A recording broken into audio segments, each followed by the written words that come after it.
actual signs of it occurring as opposed to just a headache. Because somebody's blood pressure naturally, by having their blood pressure high, can give them a headache. So it's not necessarily an indicator just to have a headache. Okay, so we talked about brain, we talked about kidneys. What other organ might be affected this team here? Eyes. So what could that? Blindness.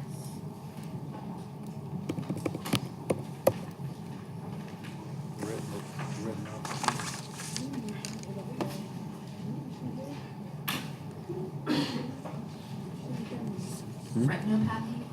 Retinopathy. Yep. Literally means pathophysiology of the retina.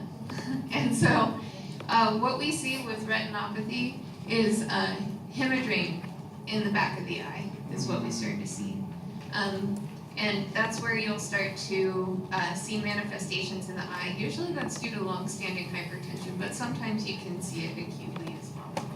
So that's something that you have to be aware of, are these signs of end organ damage and how you might differentiate that from emergency and urgency because it dictates therapy. So that'll be important. One other thing that's really important to consider with hypertension is that these patients often have a long pathophysiology related to their vessels, their organs that are highly vascular. So for example, we mentioned kidney, we mentioned brain, we mentioned eyes, also the heart. So these patients will start to get diastolic heart failure after a while if they have long-standing hypertension. And all of these organs are going to start to fail after a while. And so if you have somebody with a history of TIAs or mini strokes, as patients call them, if they have a history of, they have renal dysfunction, they have heart failure, all of these things in the same patient, odds are they have hypertension and it's just leading down that path. And so that's where we a lot of times have what we call like complacency as far as treating hypertension. And when you treat hypertension, a lot of times they'll be like right above goal, and they'll be in clinic for something else. They'll be in clinic for like a sinus infection or something, and nobody will touch their blood pressure medications because they're in today for a sinus infection. But the next time they come in, oh snap, they're in for their allergies. They're not really here for their blood pressure, so we'll just let it slide this time. And that's how patients stay above their goal for long periods of time, is by that kind of stagnant, doing nothing about their blood pressure. So it's important that you're able to understand why we have to take it seriously, because you might be the only one on the team that does. Okay, so enough about that. Which of the following is a cause of primary hypertension? This team here. Genetics? Okay. Why didn't you choose NSAIDs? Because that would be secondary hypertension. So it's being caused by something that we can, we know that we can track. Yeah. So are the majority of cases, this team over here, caused by secondary or primary hypertension? Primary. You probably learned in pathophysiology that as you get older, your arteries are, they don't react as well anymore, right? And with that, you start to get higher blood pressure. And so as a patient ages, they're naturally going to get higher blood pressure. They could be the most fit person that you've ever seen, and eventually their blood pressure is going to start to increase because their vessels can't react anymore. And so that brings us to our last question for the ret, which is, what is the blood pressure goal for the majority of patients with essential hypertension and no other complications? So what teams thought that it was A? Great, we have nobody living in the 90s. Yes. Okay, what about B? Who decided on B today? Majority of patients. No? Okay, what about C? It's like most people. What about D? Anybody? So the rest of us didn't answer. And I don't have a vote back here. So I'm kind of wondering what you all put down if you didn't put down A, B, C, or D. So maybe you can enlighten me. What do you think? What was the blood pressure goal that you all came up with? These are important notes. Think it was C?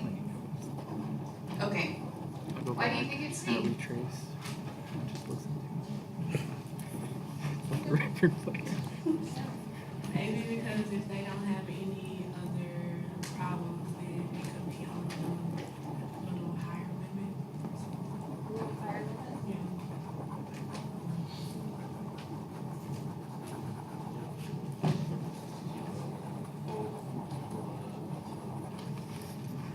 Okay. So, we're going to talk today about fit versus frail elderly and what those might look like. Because in some of our elderly, thanks to the SPRINT trial, we are going to aim for a goal of less than 120 if they can handle it.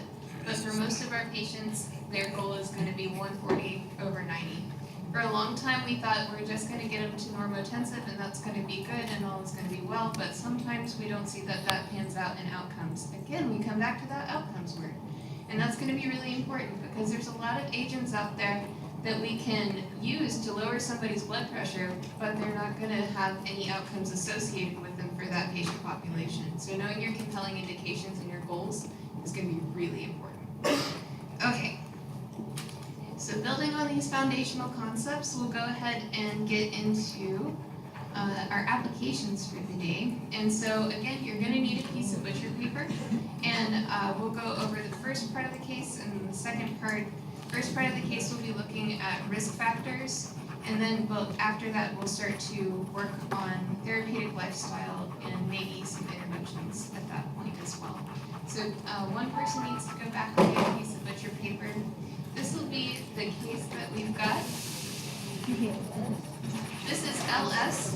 He's a 75-year-old male presenting to clinic for routine follow-up. He's What anxious is and he- states the employer's What is she doing? He has PTSD and osteoarthritis. He's married with grown children and has a twin sister. It's like sister. Started Oh, he has a sometime twin in the sister. 80s. Has a twin sister, a little owl. That's hilarious. That's pretty good.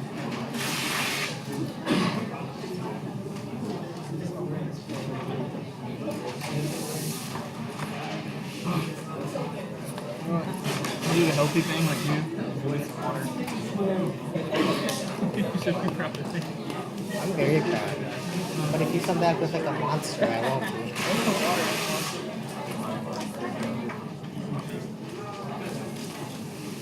I'm scared to take this out. Oh no, I can't move this all the way out. I know, I was sitting there and it was quiet, but I kept hearing something. I was like, what was that noise? Because red beans is in there. That was the orange.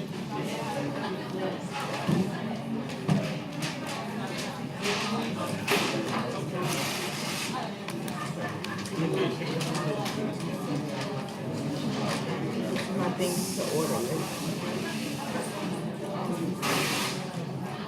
Six. And this is gonna be 3.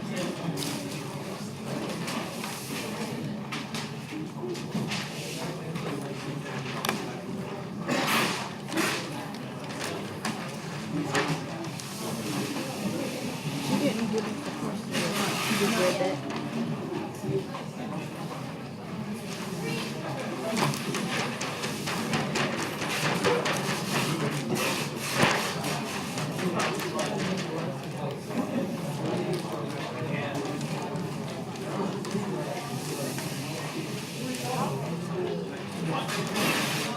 Okay, it makes sense when he's still taking that medicine.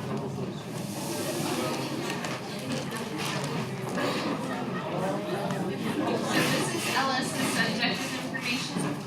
You have his objective information here. You have labs. Notice they span back just a little bit.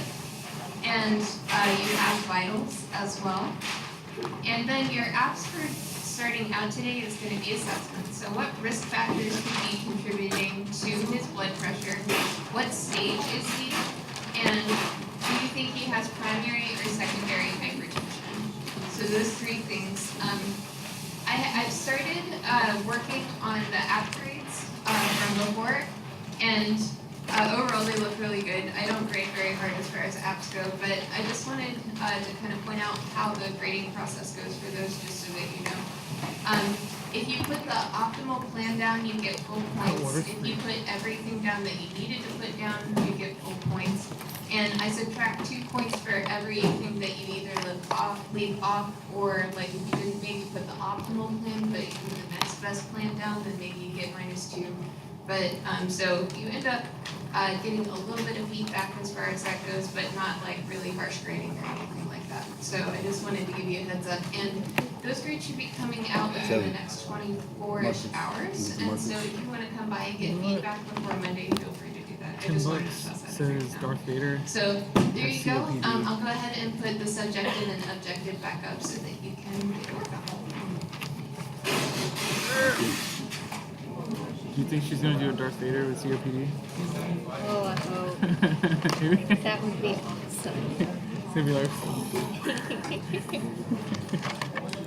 Oh, that would be awesome. it would be actually great.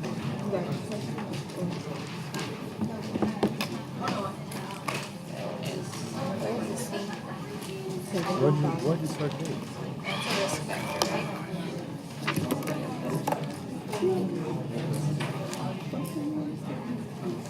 Top of the page. Oh, this was the top. What is this information? What is your...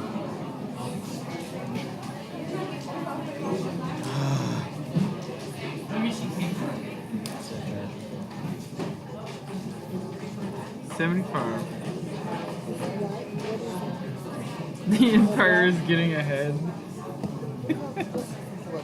His chief complaint. I would assume since he, the picture's there, he's white.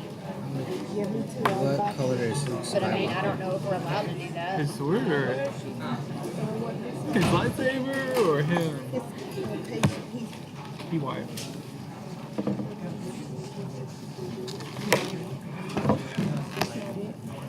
ADH is releasing now Thursday.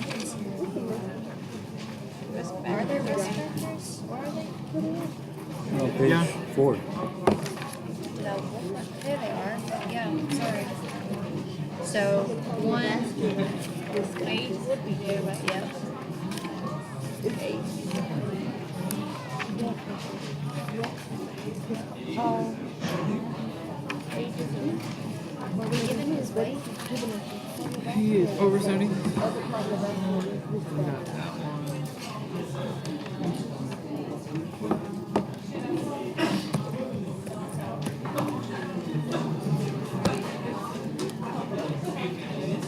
Oh, he's 75. Here it is. 75. Greater than 75. It says name at least 3. Is it his medicine? What is amitriptyline? What was he? NSAIDs? So Oh. would the NSAID be one for secondary hypertension? You I know, don't know. Parkin? I need Yeah. information on these guys. Does he smoke? Well, he's on naproxen 500 mgs every 12 hours. There we go. Why does it look so weird? There's his name. That's she has it on the projector.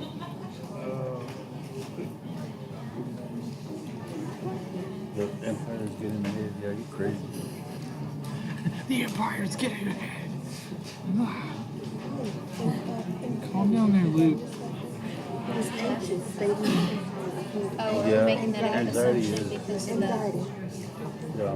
Is it a risk factor? Oh, here it is. Anxiety. Here we go. Anxiety. On page 5. Over 55 years. Yeah. It says listed as 3. He definitely Would has it be the anxiety. naproxen?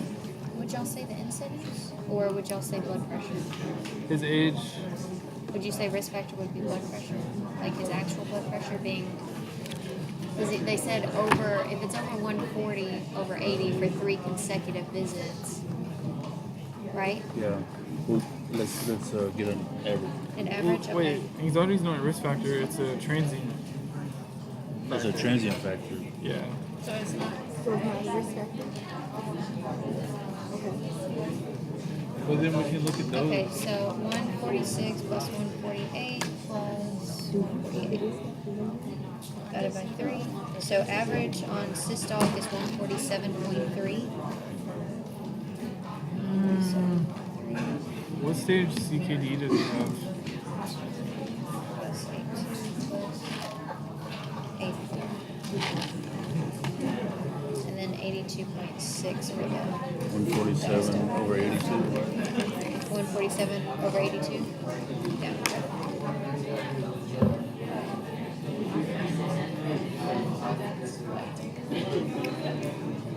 Does he have chronic kidney disease?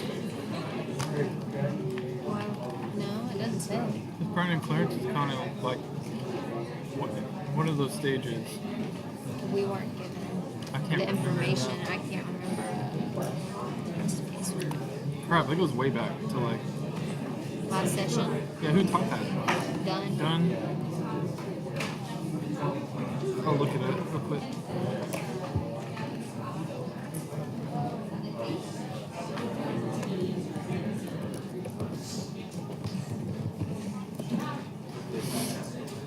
No, I think anxiety, we should have kept anxiety. It's a risk factor that contributes to blood pressure. And it's under examples of transient factors that affect blood pressure at a time of visit. I thought so. I don't know. I'd say keep it. Keep it.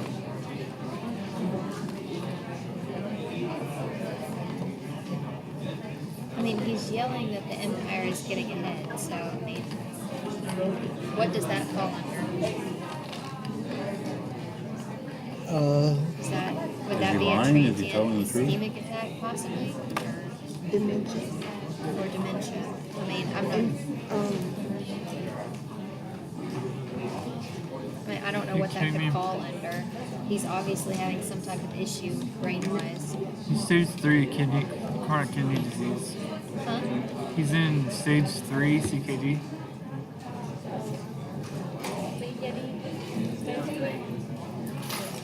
Stage 3. Yeah,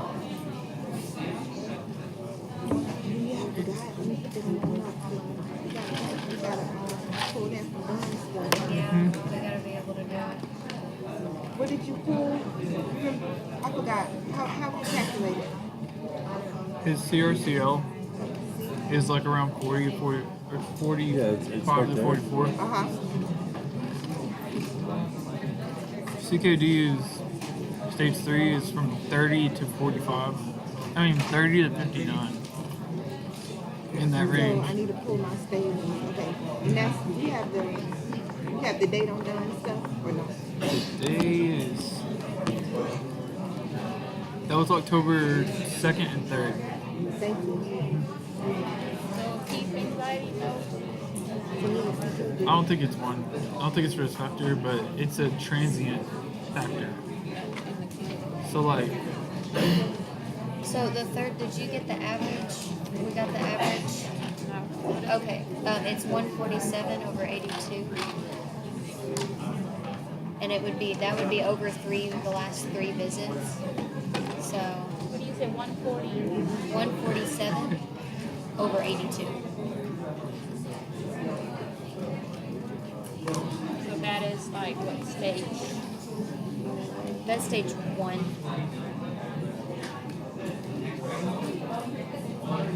So that's a risk factor? I don't know. I would think it would be a risk factor, but it's not showing up here. is he overweight? Look at his weight. We aren't given his weight. Oh man. So that's number 2. What stage is it? So that would be stage 1. Yeah, Yeah. I still think we keep anxiety and then at the Does his onset, father have cardiovascular disease? Darth Vader. if you want to. So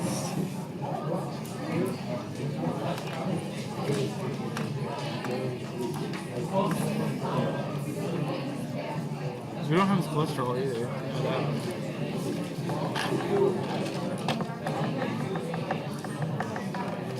Hey,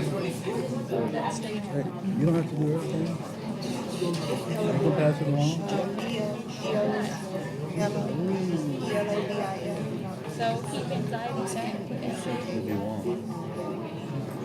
Because It's that amateur. You guys been taking naproxen since 2001. Is that a freaking joke about episode 1 starting in 2001? Star Wars. What? Tell you about Mary's It says grown he's- children. It says Luke has been starting. He's been Y'all, taking. it's the amitriptyline is a factor because it can cause delirium in an elderly patient. It's on the Beers criteria. But is that a risk factor for hypertension? I mean, I know it's affecting his mental status, but Does it go back it to says controlled. I don't know what. the medication itself is on the Beers criteria and it's crossing the alpha receptors.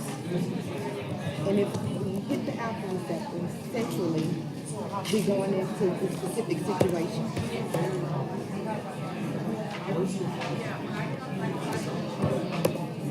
This man just not running around talking about for no reason.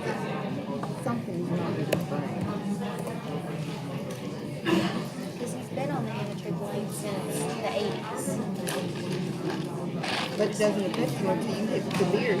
It's on the beers criteria. Right, but how old is he have to be? No, Because he's what, that's not 75? So how long has he Yeah, been in yeah. that range? Yeah. Don't they classify elderly at like 65 or something like that?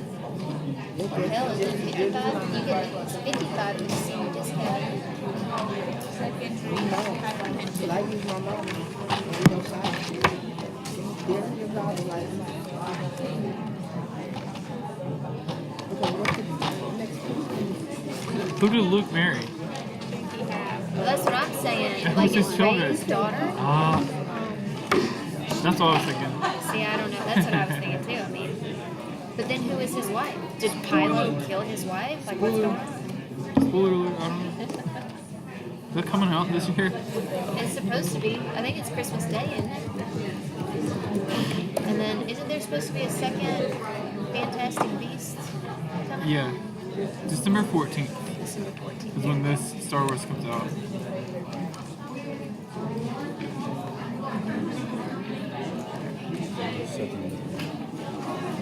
Okay, could you do the albuminuria? It says evidence of CKD, or we're not given an albumin level, so we can't.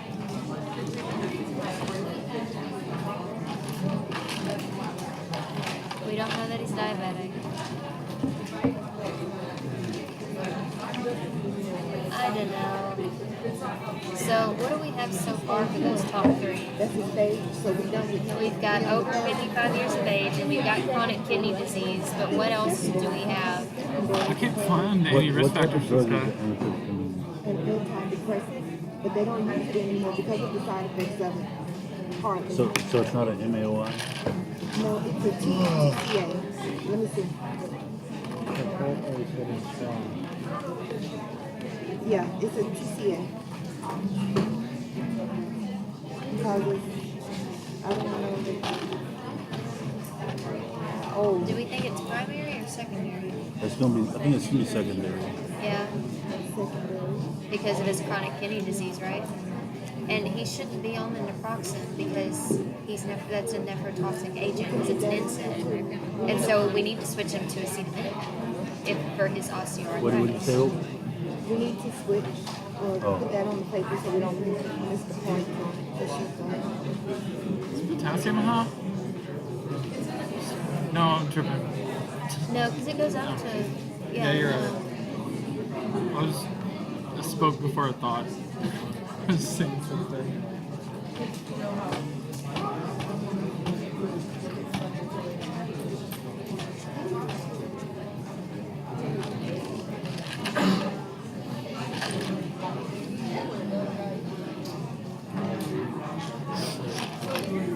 I still can't find any risk factors for this guy. I can't find a third one. Because I know his age, CKD is one, and then there's third one. I mean, I don't. The only thing is the mental status, but I don't know what that falls under. I mean, he's not diagnosed with dementia. He's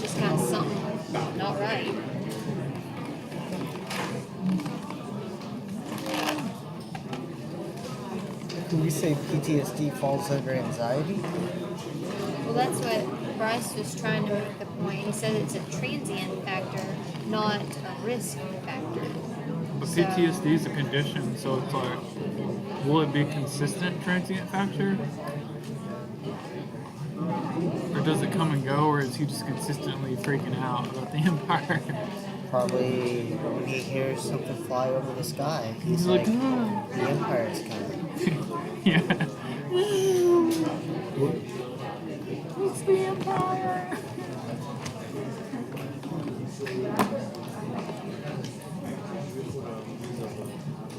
Well, we got a stage, secondary hypertension. Did we explained because of the chronic kidney disease, right? And that we diagnosed that based off of the CRCL. Yeah. I just don't know what the heck a third one means.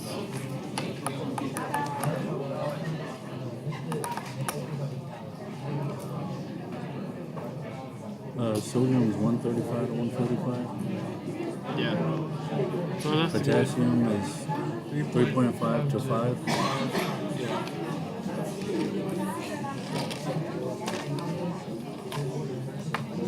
All of his cardiovascular crap is stable.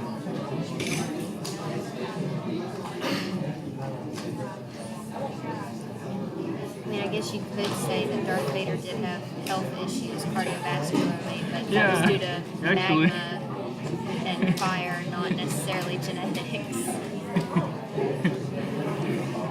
He might have been a little high strung though, because Maybe. he was a little crazy. He joined the dark side and killed a bunch of children. So Yeah. I think he's a little hyper active. I mean, mental illness does kind of run in the family. Do those the extra ones? Yeah. No. I don't have one. They're in my car. But you could just use the ones I use.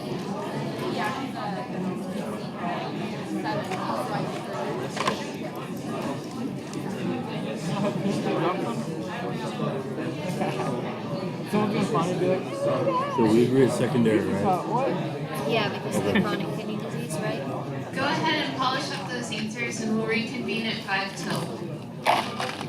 That's And so also to primary, you would have sodium imbalance, right. other Which we don't. Ben Kenobi? Boy, am I glad to see you. The jungle and wastes are not to be traveled lightly. Tell me, young Luke, what brings you out this far? This little droid. I think he's searching for his former master, but I've never seen such devotion in a droid before. He claims to be the property of an Obi-Wan Kenobi. Is he a relative of yours? Do you know who he's talking about?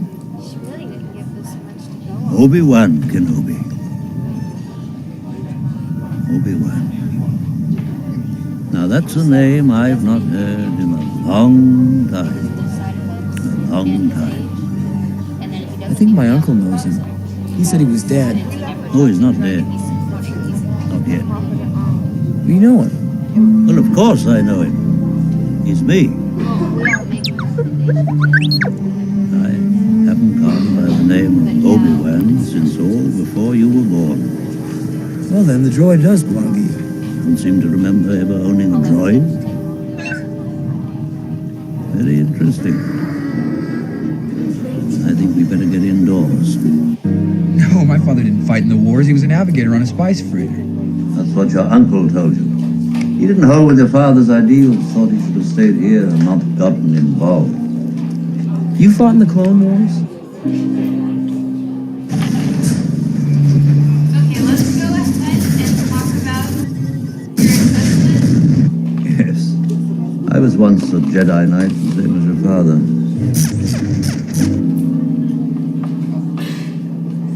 I wish I'd known him. He was the best star pilot in the galaxy.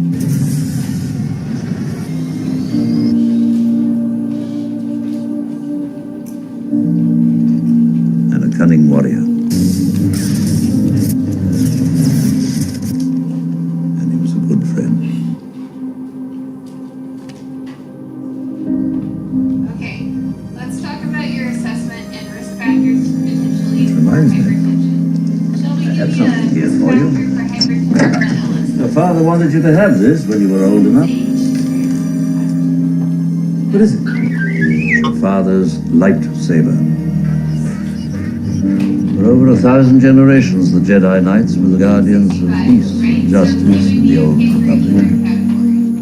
So it's important to know your risk Before factor the dark not time. to get considered for your age with your family patients. Why do you think that is this here?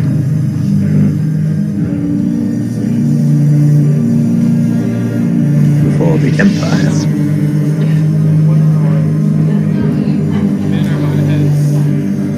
That's not what I heard.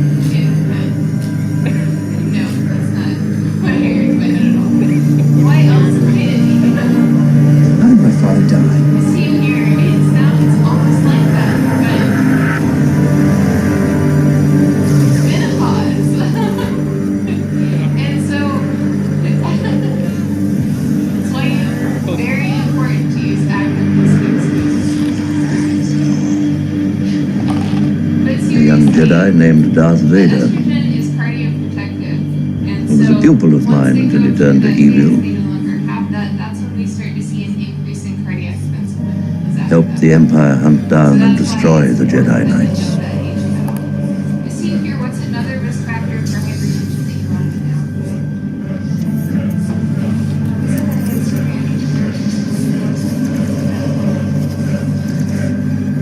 Excellent. This team here, what stage is he?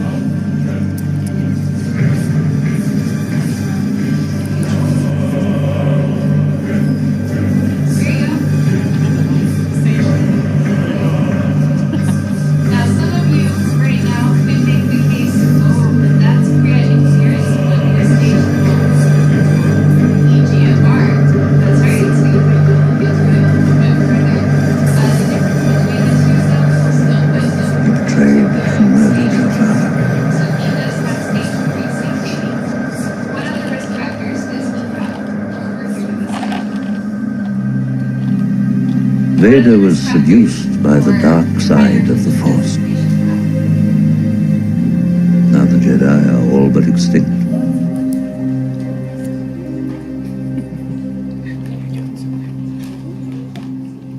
We have a NSAID use, Okay, so what NSAID is he taking? proxy. Okay, so he's taking an NSAID, which yes is also a risk factor for CKD, right? And we're going to talk about which medication you would have that Let's with that all would repeat the cause mantra. It's only potentially a movie. CKD. So something And to if you keep in think you're going to mind go as you into the movie explore. and What other risk recapture your factors do childhood, we have out you're there? setting yourself up for disappointment. Which team's got another risk factor?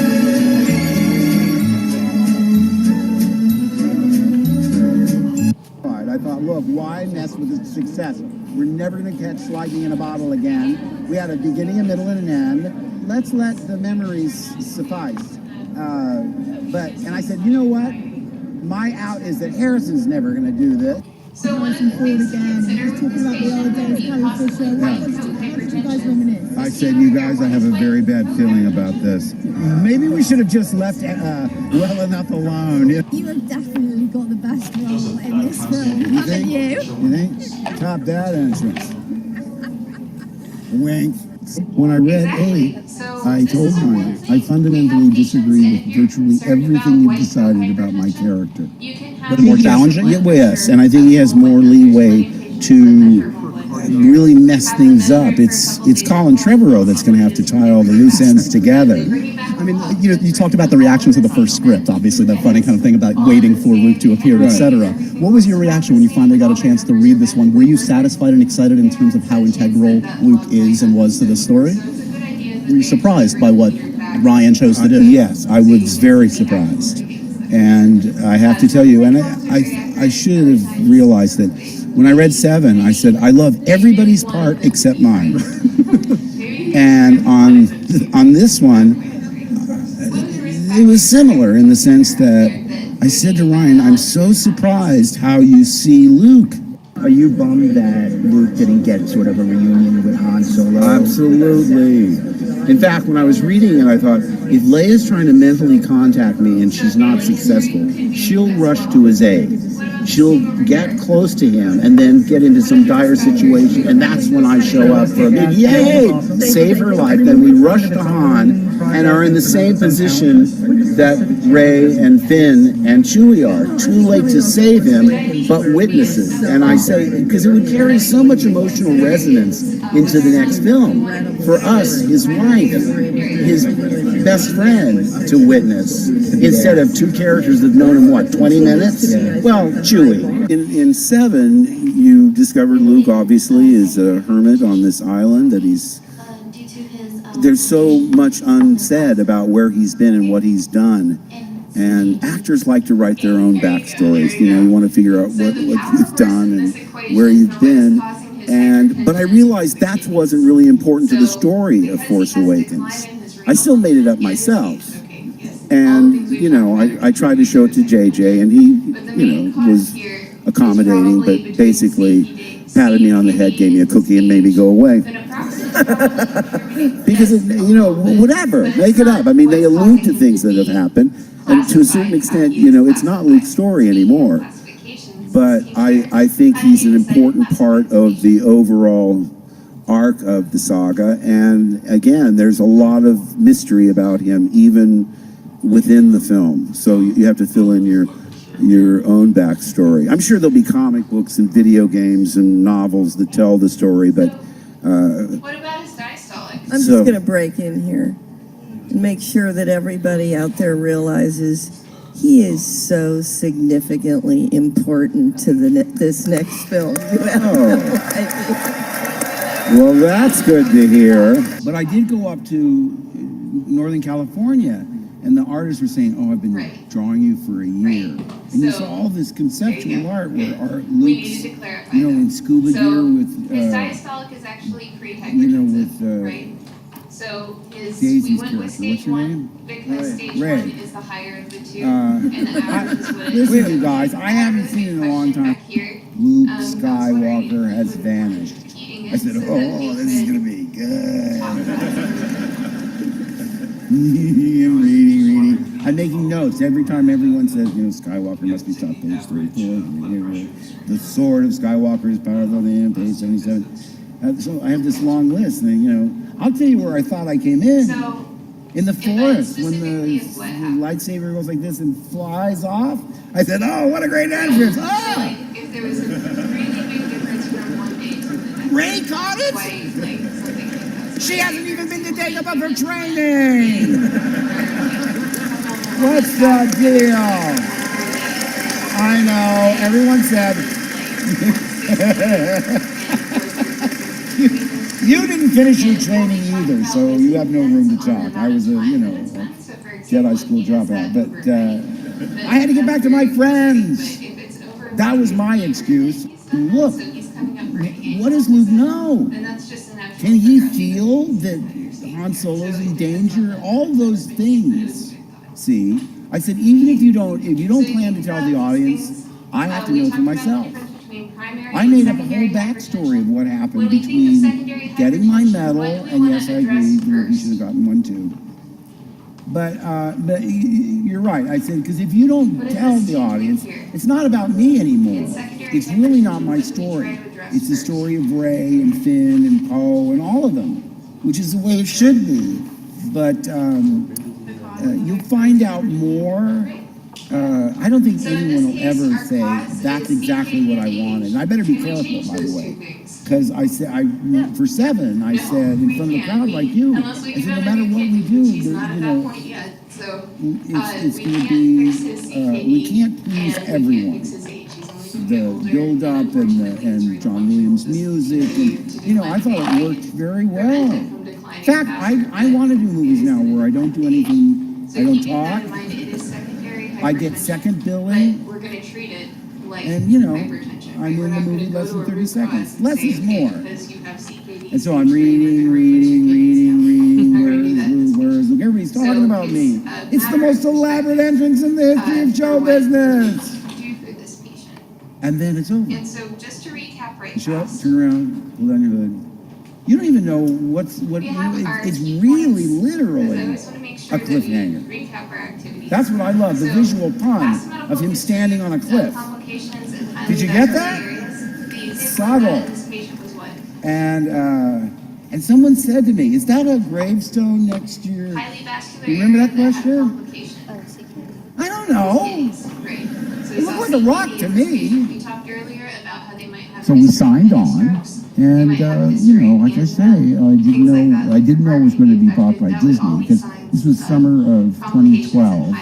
Then they announced that Disney had bought Lucasfilm around Halloween, which is October 30th.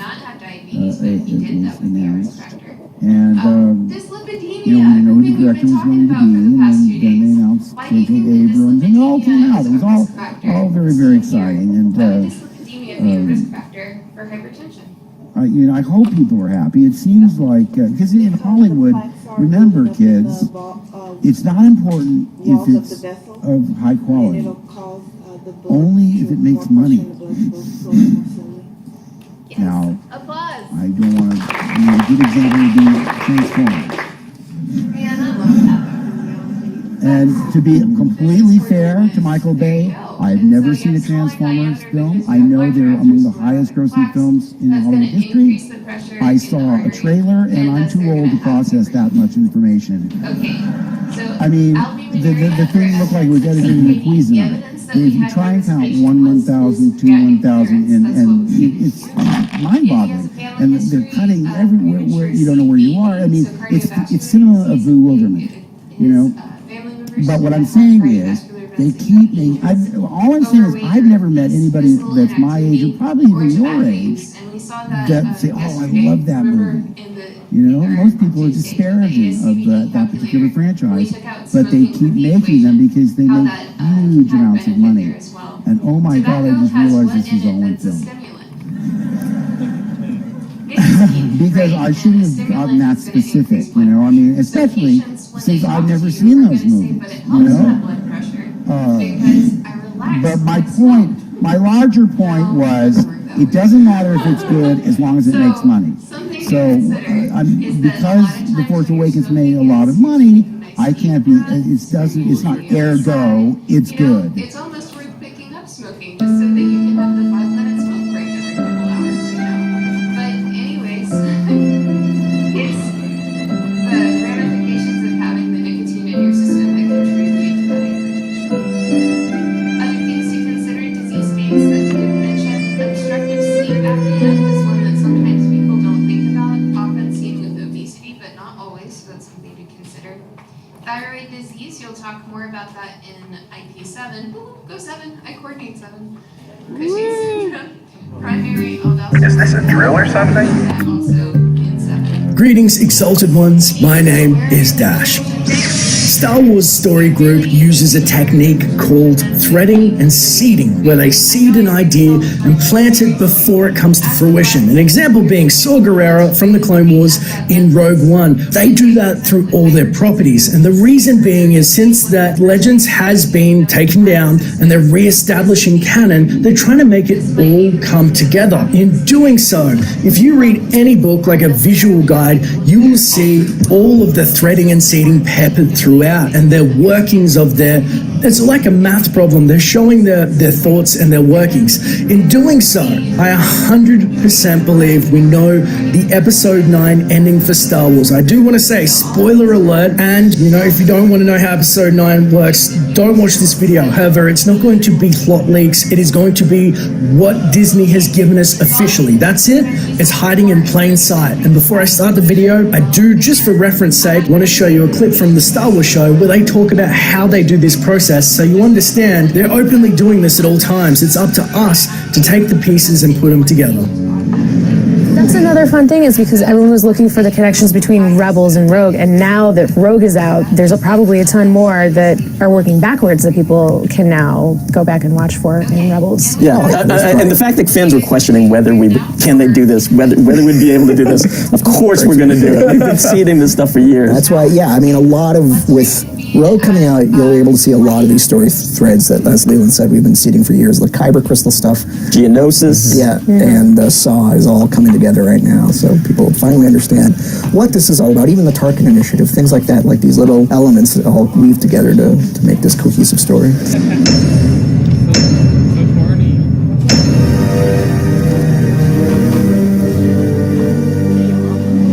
We know the Jedi of the Old Republic were always doomed to fail. A prophecy that misread could have been. In turn, just like their counterpart, the Sith, in a never-ending ballet. We know Snoke abandoned the traditional Sith teachings, making the rule of two obsolete in favor of creating a new Knights of Ren and training Kylo Ren, who, in Snoke's words, was better to sculpt as he was not only compromised of the dark, but also the light side of the Force, a sentiment no Sith had ever uttered. The dark side. And the light. So, what is Luke Skywalker searching for on Ahch-To, and what will he find that makes him truly the last Jedi? One of the keys is that we know what Luke finds in the first Jedi temples, and I guarantee you, it's not what you'd expect. The Force, as we know it, is no longer the light or the dark. Ah, you heard my call. Good. Your imbalance woke me from a deep slumber. Imbalance? Your presence is like a violent storm in this quiet world. You're a force wielder. But you're not a Jedi. Wielder? Jedi and Sith wield the Ashlar and Bogan, the light and the dark.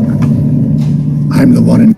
That yes, there is a middle ground. Unmistakable examples being Ahsoka Tano, the first known Grey Jedi with lightsabers in canon, which they went to painstaking lengths to incorporate into the canon novel with the effects of a Jedi's intent on lightsaber crystals. The Bendu, who states there is a light, the dark, and they are the one in the middle. Before, there was no middle. Interestingly, the Bendu did not see a Sith artifact as good or bad, but more so the intent of the wielder. Also, very intriguing is the use of the terms Ashlar and Bogan, ancient terms for the light and the dark by the Bendu, the original names for each by George Lucas in his early revisions of Star Wars scripts. And this is something incredibly important I'll touch on later in the video. Now, the biggest, unmistakable nod, not yet seen, and I'm sure that will be explored, is the Wills. If that name sounds vaguely familiar, it's because the Wills run deep in Star Wars lore, all the way back to the original script with George Lucas saying, originally I was trying to have the story be told by somebody else. There was somebody watching this whole story and recording it, somebody probably wiser than mortal players in the actual events. I eventually dropped this idea and the concept behind the Wills turned into the Force, but the Wills became part of this massive amount of notes, quotes, background information that I used for the scripts. The stories were actually taken from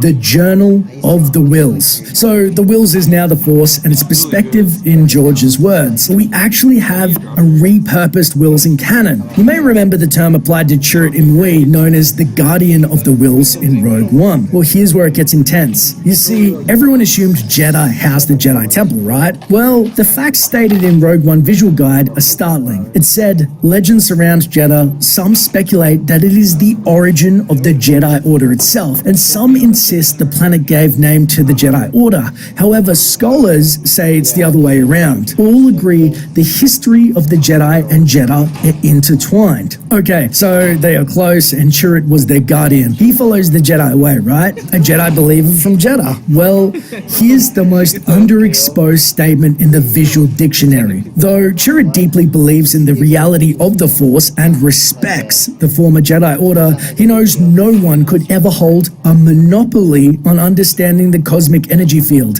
Unlike the late departed Jedi, the teachings of the Guardians of the Wills do not emphasize the discord between the lightness and the darkness. The Guardians believe their approach allows mortal minds to encompass the totality of the Force. Now that revelation is mind-blowing. We're seeing all this divergence from just the plain light and the dark, all the way from Snoke's Knights of Ren to the Wills themselves. But Luke could not access the information, right? And be like, oh, the Jedi originally were into the Force as a whole. That's super interesting. Maybe I should look into that. Jedha City was destroyed, and surely all of its information about the teachings of the Wills, especially if Jedha truly was the birthplace of the Jedi, and the Jedi we know today had warped their teachings further towards the light until they were extremely dogmatic in their views of the Force and its use. We know that Luke instead, when he walked away from everything and went searching for the first Jedi Temple in his exile, arrived on Ahch-To.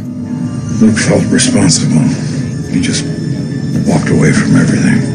According to Star Wars Complete Locations, before the Jedi Purge and the Age of the Empire, Jedi scholars made a case for Ahch-To as the location of the Jedi Order's first temple, alongside other candidate worlds such as Tython, Coruscant, Jedha, and Ossus. Now, that is interesting, as it seems the different temples may have held different values, especially the older they were. Ossus was a temple Luke later establishes in Legends, now brought back. We definitely know of Coruscant and the ancient Jedha, but Tython was one of those temples. Now, instead of the Wills in Legends, Tython was the first Jedi temple in Legends, and the Jedi were not just light side wielders back then either. They were closely aligned with the Wills teachings. In fact, they were known as Jedi. And while the ancient Jedi also birthed the Jedi later, they too held different values. And you guessed it, ancient Jedi, like the Wills, also used to teach that the Force had to remain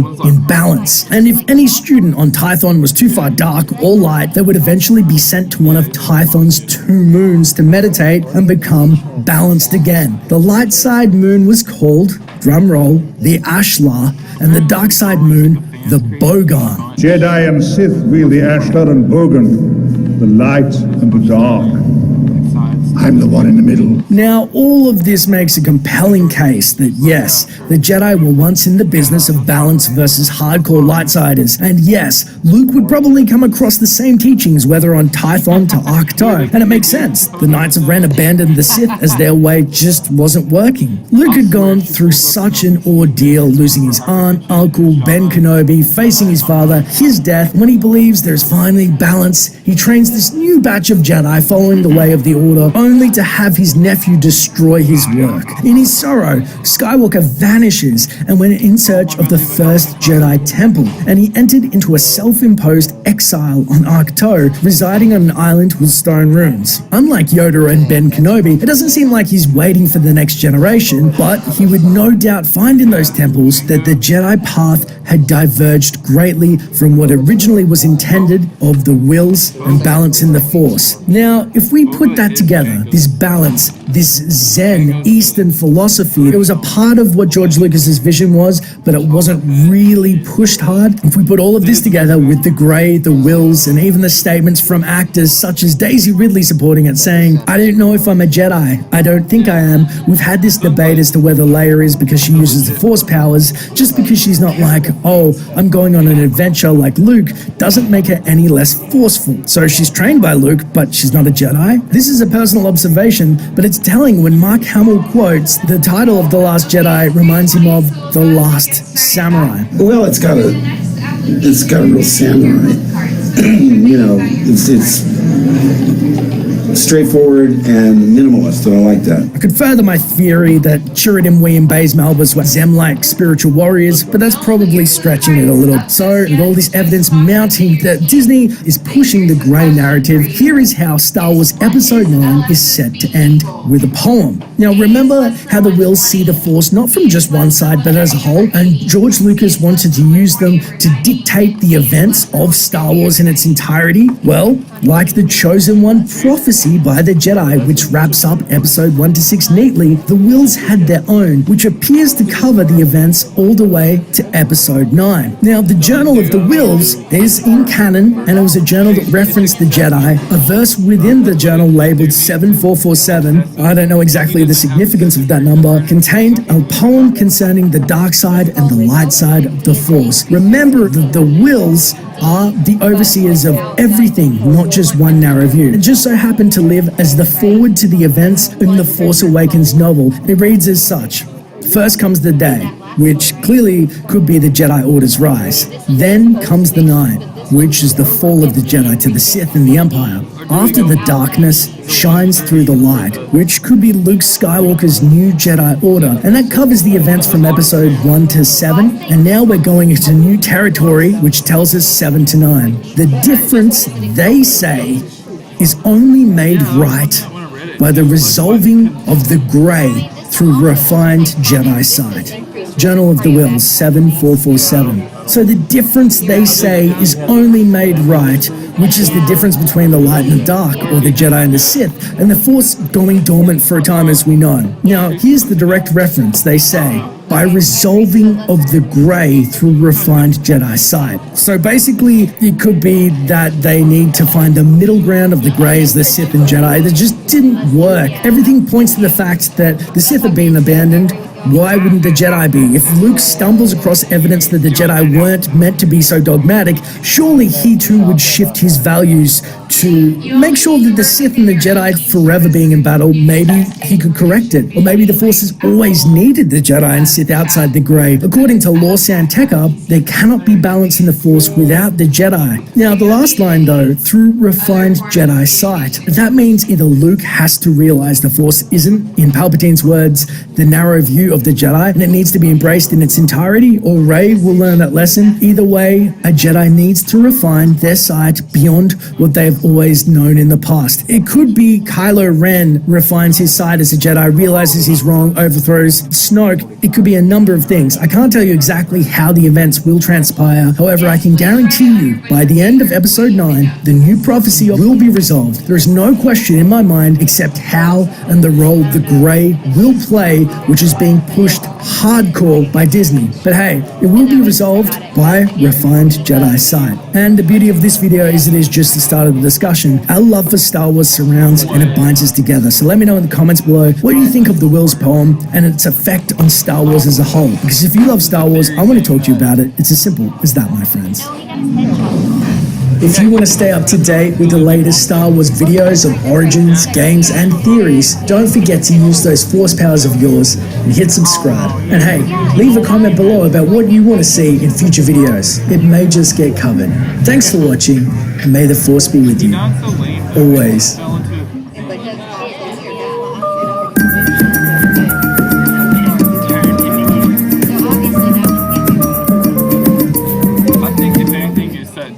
This guy that that what's his face, Emperor Palpatine, he always brought it up. He's like, did I ever tell you the story of Darth Sidious, the wise? It was like his master that he killed. I don't think he killed him though. It's possible. They could just pull him out of nowhere. You know, it's been a long time since the Empire fell. Wait, was Samuel Jackson? Yes, he was a turtle. Oh.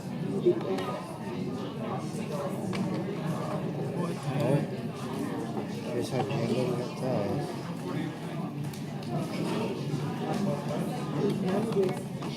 What y'all looking at? I have a feeling I'll learn something. We haven't excluded this one.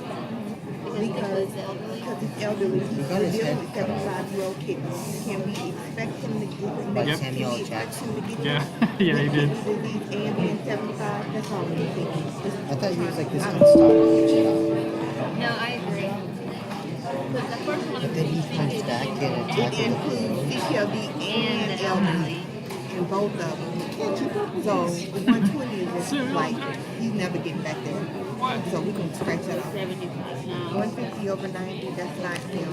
He's over 70. Ain't nobody said nothing about frail. He's over 60. But I can't cross off senior because I have enough information to cross it off. Yeah. We could go. Here's a mind fuck. What if Snoke is Anakin's father? We never knew who his father was. Well, she said that he just happened. How many Like the universe gave it to her. She lying. He's over 55. Because she talked about his father in one episode, and I was like, Wait. And that's way. yeah, she was like, she was And just. what? And which one? No, because when she's talking to Blood pressure. That's that is the. Because they were like, who's his father? And she was like, he never had she said one. there is no father. Yeah. I raised all this other stuff. I birthed them, and the universe just gave it to me pretty much. She lying. And I thought that was why his midichlorian levels were so high. No, it's because his dad had to be a Jedi. She was just a normal, like, little slave lady. And then. When your team has come to a consensus, write it down on your paper so that I know that you've come to a consensus. That's interesting. I never thought of that. I don't know. And that would be the Force,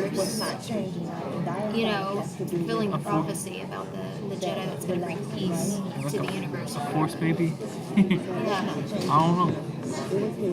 But just think of that though, what if it was? He had an evil father the whole time. I still can't believe he killed Harrison Ford. Yeah, that pissed me off. He just wanted to get out of the movies. Like, he was tired of being in those movies and going to all the conventions. Which, I mean, I don't really blame them. Since the 70s, I would be like, ugh. I won't lie, I don't like the dude. You wouldn't do only half of He's emo. I hate that character. He's such a little temper tantrum. Dweeb. Yeah, dweeb. He's not a villain. He's What do you like, guys want to write the question on there? We got to write it down. Oh, do we have to write it? I thought She we were said no. She said Oh, I'm so sorry. Oh, I didn't think maybe. I didn't know she had Yeah, we flipping different today. Anakin is father. Yeah. But who's Anakin's father? Anakin's father? We are saying either B or C. We got to make a decision. How many people at this table say it's C? Oh, wait. Wait, see? Oh, wait, How many I'm people going at to this see. table say And it's see, B? so Hope's making the argument in the first thing that says most people, it includes elderly and CKD patients, not just CKD. And so that's why we thought, can a 75-year-old man 75-year-old kidneys. with 75-year-old kidneys that has chronic kidney disease, is it even possible that he could get down below 130 over 80, or is that going to be too hard on him? Isn't that true? Exactly. I think we'll go with, I think if we did that, we're going to go into this undo.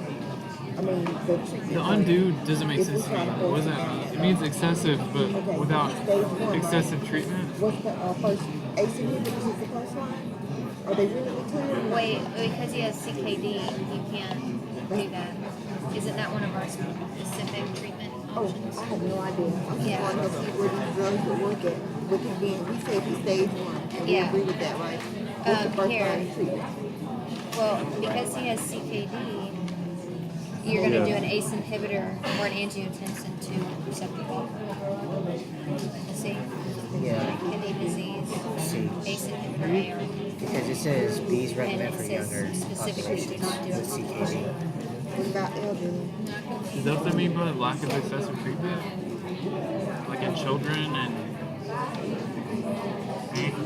I'm more inclined to do the 140 just because of his age. Yeah, what you said does make sense. It's like, that sounds So- pretty normal. Yeah. So I mean, do we want to go C? I know it's either B or C. Exactly. That's kind of where I'm at. Well, we'll put C, and if we're wrong, we'll go back to B and know that we were at least on the right track. Just write like a weird 4 that looks like a 3. Even 3, and then we'll support the answer. We'll put the reason. You can always turn a 9 into an 8. Our patient has CKD and elderly.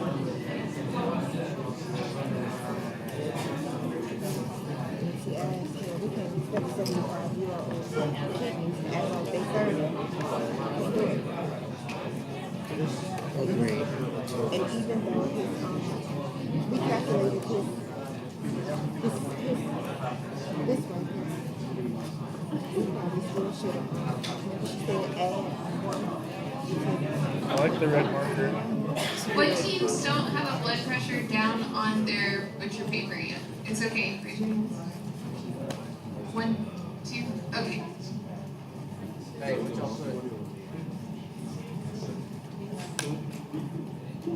dude. B or C. Did you just Realistic? How do you spell that? I can't. Realistic? Yeah. REALIS. I just kind of we said C. Okay. I didn't really know what to I put. was having a huge brain fart. Patient owner CKD, so getting the patient from 140 over 90 is more reasonable and realistic. You know when you're late, you don't want to tie time. 130. You just got the fake time. That's what I do. Tie the real one. It takes like. You know what annoys me with the fake ones though? 30 seconds. Yeah, it does take long. Takes I'm just about- really late. I'm that late. I just go. You know what's annoying me? I need to retie this fake tie because it What just you doesn't say even go one in and kidney? You said an H or R. Is that what you're talking about? because my neck's not that. And I think even I these can are make going neck to that. hit patients with kidney disease. Yeah. May cause hypertension. Yeah, because I think if we try to push it too far, We probably figured that before we're gonna run into secondary. We're gonna give you 1 more minute to go ahead and polish up those answers. What table are you looking at? Yeah, that's like $9. 13.5. Oh, I don't think that At Macy's. All I do I is mean, once you have a take tie, it, you and I really didn't don't change tie. nothing else out of it. You want it? No, no, Keep no. it clean.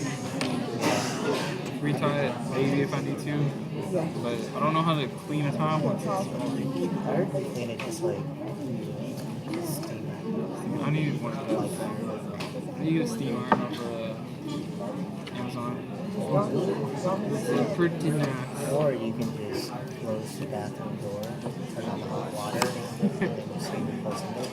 You could It says hang it in the shower. one said what Okay. 9:30. So go ahead and get your cards ready. Get a hairdryer. Again, A is less than 120, B is less than 130 over 80, C is less than 140 over 90, and D is less than 150 over 90. Okay, on the count of 3, everybody raise your cards. 1, 2, 3. Okay, so I see lots of B's and C's. So if your team, let's see, from this team here, I need 1 representative to come to the front. Come on. 1 representative to come to the front. And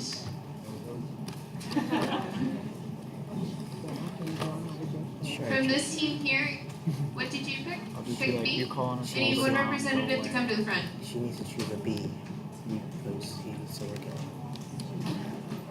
Let's give our volunteers a hand.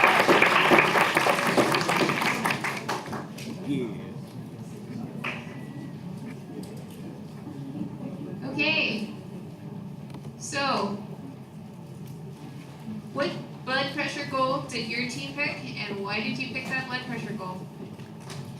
So we chose 140 over 90 based on the J&C guidelines. There's a flow chart in there. And if you go through it, people with CKD without diabetes are 140 over 90. Okay, so for the J&C 8 guidelines, you're saying less than 140 over 90. Why did you all pick 130 over 80? According to guidelines, it could have been B or C, so we chose the better blood pressure. Better blood pressure. Okay. Do the guidelines actually say less than 130 over 80? Specifically less than 130 over 80? J&C 8? Your handout says it. Do the guidelines say it? I'll let you read that one. What does J&C 8 say about patients That little with theory CKD? right there will rock your mind. That's what Google told me. So we're both right then. What would be the benefit of dropping him to less than 130 over 80? What's the argument for that?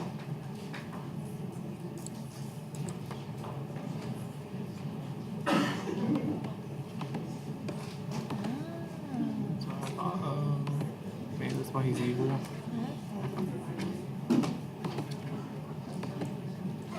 You don't want to support his answer. Because whoever wins will have the right answer for the day. Oh boy. So if your team wants to get it right, you better come support. Liam Neeson. The JNC guidelines. Check on page 6, recommendation 4. Of the guidelines. Anybody else want to support? You say page 6. Come on, Lisa.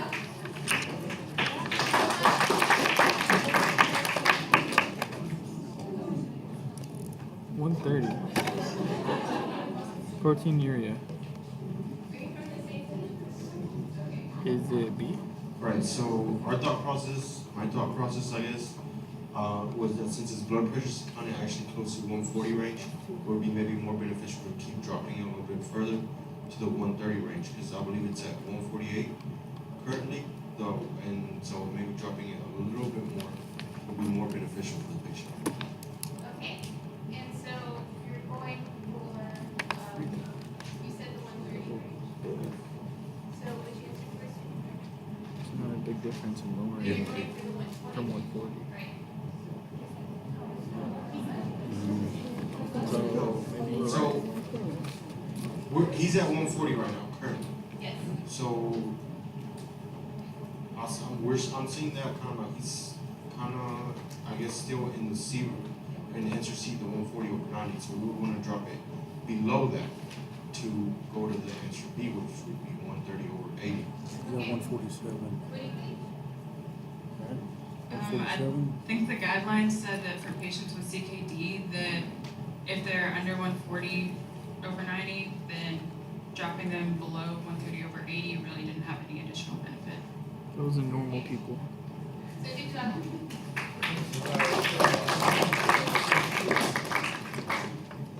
So the correct answer is yes, and both teams are going to get full credit today. Don't worry about that.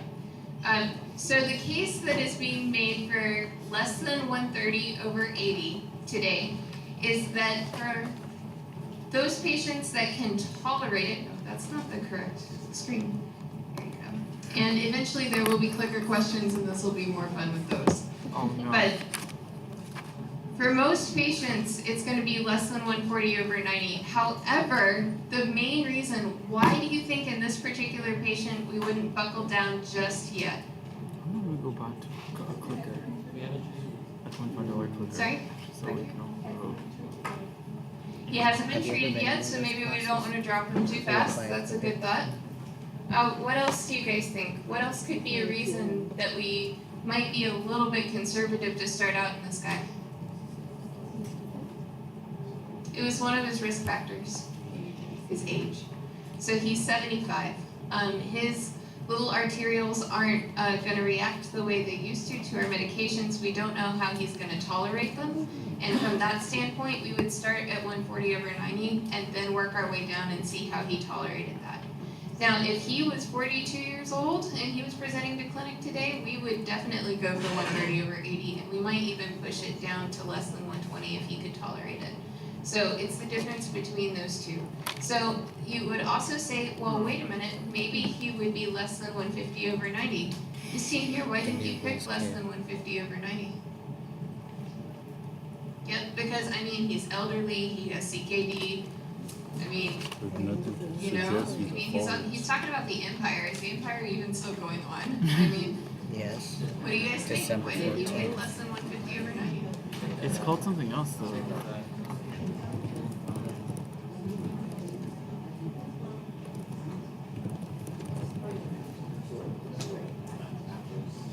So the patient is currently the patient is at 148, right? So what's the need of being below 150 over 90 when we can go 140 over 90? Same thing.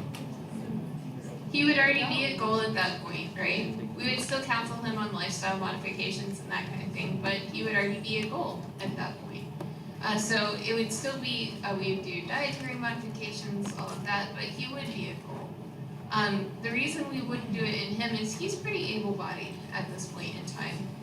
When we talk about fit versus frail elderly, Your frail elderly are going to have multiple complications. So you would have like diabetes, CKD, multiple history of coronary artery disease, and all this other things going on. And that would be your frail elderly.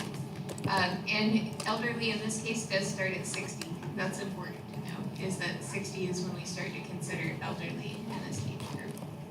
And so if they can tolerate it, we can push it down to diabetes and CKD down to 130 over 80. And it has stronger data supporting that. So if we can push them lower, we want to. That's a good thing. But the thing is a lot of times they also run into orthostasis. But orthostasis is a big word. So what do you guys define orthostasis as? Stasis.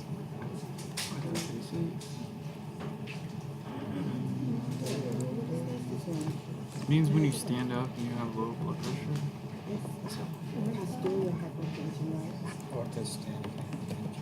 Yeah, that's when you stand That's up. when you stand up and sit down. That's Stand up and you have blood pressure changes. Orthostasis. Can you Google it? We're Googling. That's good. That's good. You see orthostatic hypertension? I vote. Hypertension? Yes. Okay. You just stand up and you have a drop of blood pressure. Okay, it is a decrease in systolic blood pressure of 20 or a decrease in diastolic blood pressure of 10 within 3 minutes of standing compared with blood pressure from the sitting or supine position. Yeah. Otherwise known as, whoo, I just stood up too fast, right? That's Exactly. So when a patient goes from sitting to standing and they start to feel a little bit dizzy because their blood pressure drops, that's orthostasis. And the elderly, because I've mentioned multiple times already today, their arteries start to not respond as well, right? And because of that, they aren't able to adjust their blood pressure from sitting to standing, and they're at a higher risk of orthostasis.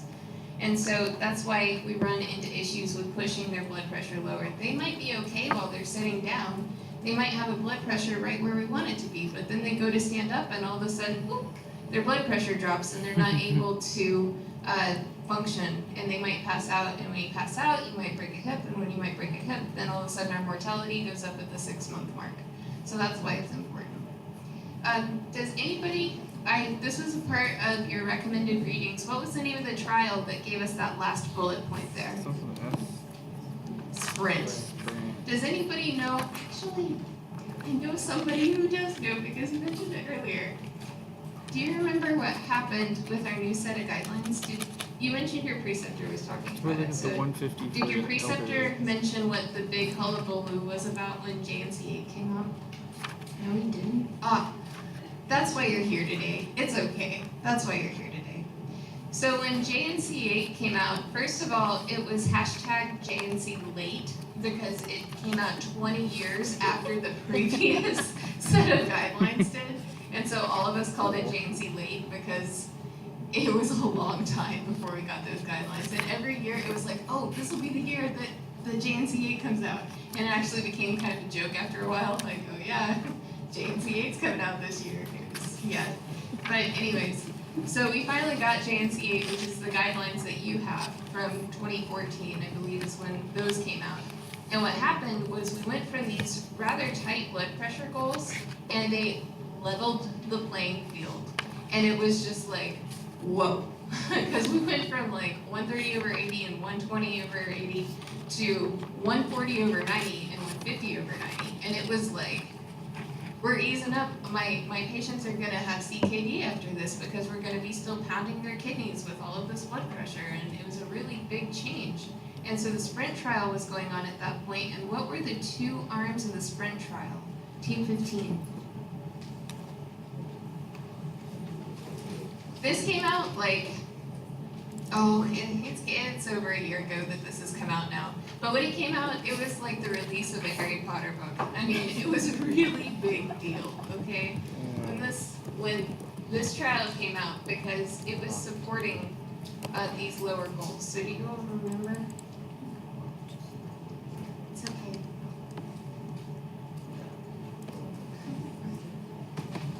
This is the actual trial. To 2 arms in the sprint trial. Yeah, you got it. You said for the first group, participants were randomized to a systolic blood pressure target of less than 120. And then for the other group, the systolic blood pressure target of less than 140. Okay. Do you remember what the results said? 140. Since you're at the abstract. The 120 is more specific. The overall rate of serious adverse events was not different between the treatment groups. Right. So the main point that people were saying when we raised these blood pressures was that we're having too many falls. It's not safe to keep their blood pressure this low. It's not what we need to be doing for these patients. And so Sprint specifically looked at that. Now, it's important to remember they excluded patients that had diabetes. And that's a big portion of the population that has hypertension.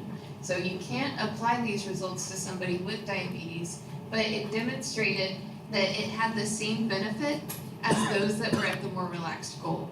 So it supported the use of a more intensive treatment.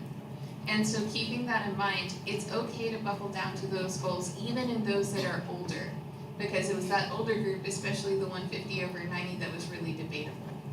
And so that's why they were making the case for, yes, you can buckle down in these patients if they can tolerate it and they don't have diabetes, then we have demonstrated that that's okay. But again, it goes back to fit versus frail elderly. If you have a frail elderly person, even if they don't have diabetes and they're at increased cardiovascular risk, you wouldn't want to push their blood pressure lower. Okay, so we talked about our blood pressure goals. Again, we talked about surrogate markers. We've already mentioned outcomes. So checking somebody's blood pressure is a surrogate marker. It makes us sleep well at night when we can say we lowered your blood pressure, but we need to know what our blood pressure goals are so that we know that the outcome will be effective, is appropriate for that given patient. So I had some questions about what's most patients, including diabetes, CKD, and elderly, are going to fall into that category again because it's as tolerated for those lower goals. So yes, you can buckle down to those lower goals, especially in somebody who's younger and they're probably going to tolerate it well, and you don't have to add 4 or 5 meds to get them to that point. But otherwise, it's just 140 over 90 for the JNCA guidelines. So let's move on to our plan, and let's just start for now with lifestyle recommendations. So name 2 nutritional goals and 1 exercise goal. Be specific with what you want those to be. I'll put the case back up so that you have it. And what changes will be, and do you think that those changes are going to be enough to get him to goal? Why or why not? And how much of each of your changes could lower the BP? So go ahead and figure those out for LS, and we will talk about those points. Oh, God.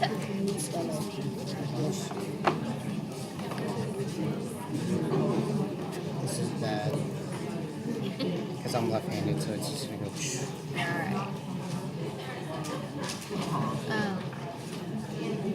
Nutritional goals. Dash diet.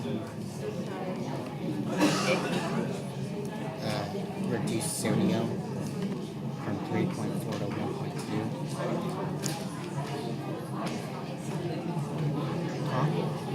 But our problem is we don't know where he's at.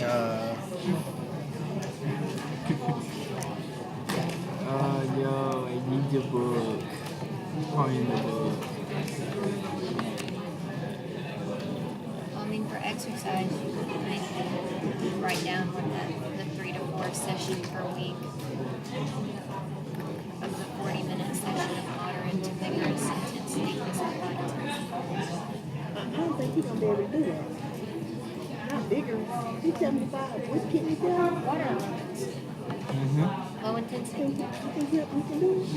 A lot of older people go to do water aerobics. Yep. You might make that suggestion. I worked at the YWCA. What's that? It's like a YMCA, but for women, young women. Oh, they have it? Yeah, and a lot of older women would go Meant to All right. do water real quick. So that's 4 to 9. They didn't tell me she not eating right. And then he moved anything.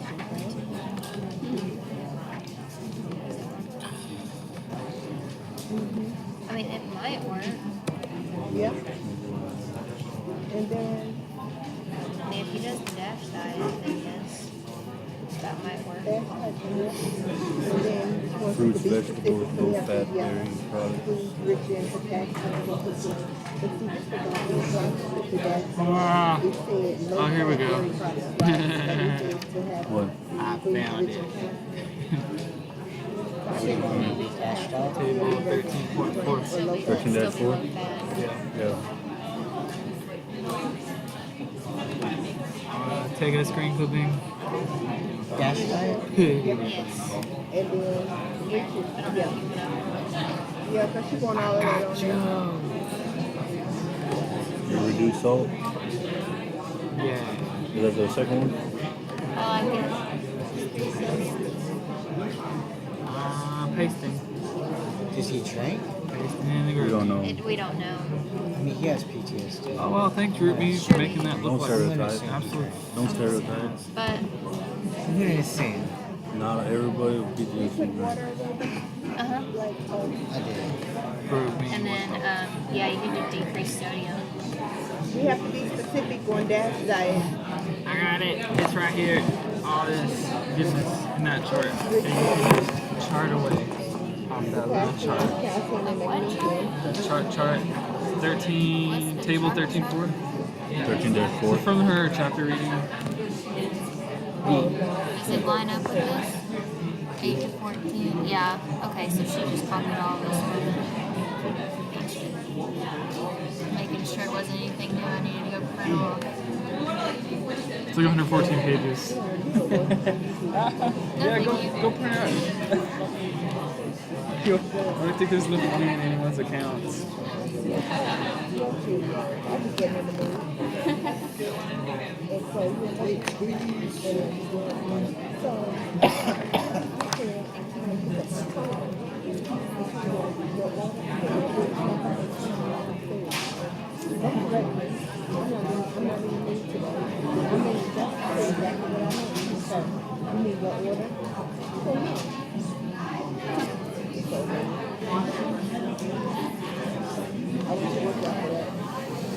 Do you want to do 1.5 or 3.8? I would do the 3.8. So then you get the max. Yeah. Because he's got CKD anyway. Yeah. That means he's going to have sodium problems. No, the max would be 1.5. Or 3.8. Oh, that's sodium chloride. That's table salt. That's the actual sodium. Reduce daily amount diet. as much as possible. I don't know. Everything has sodium in it, but not sodium chloride.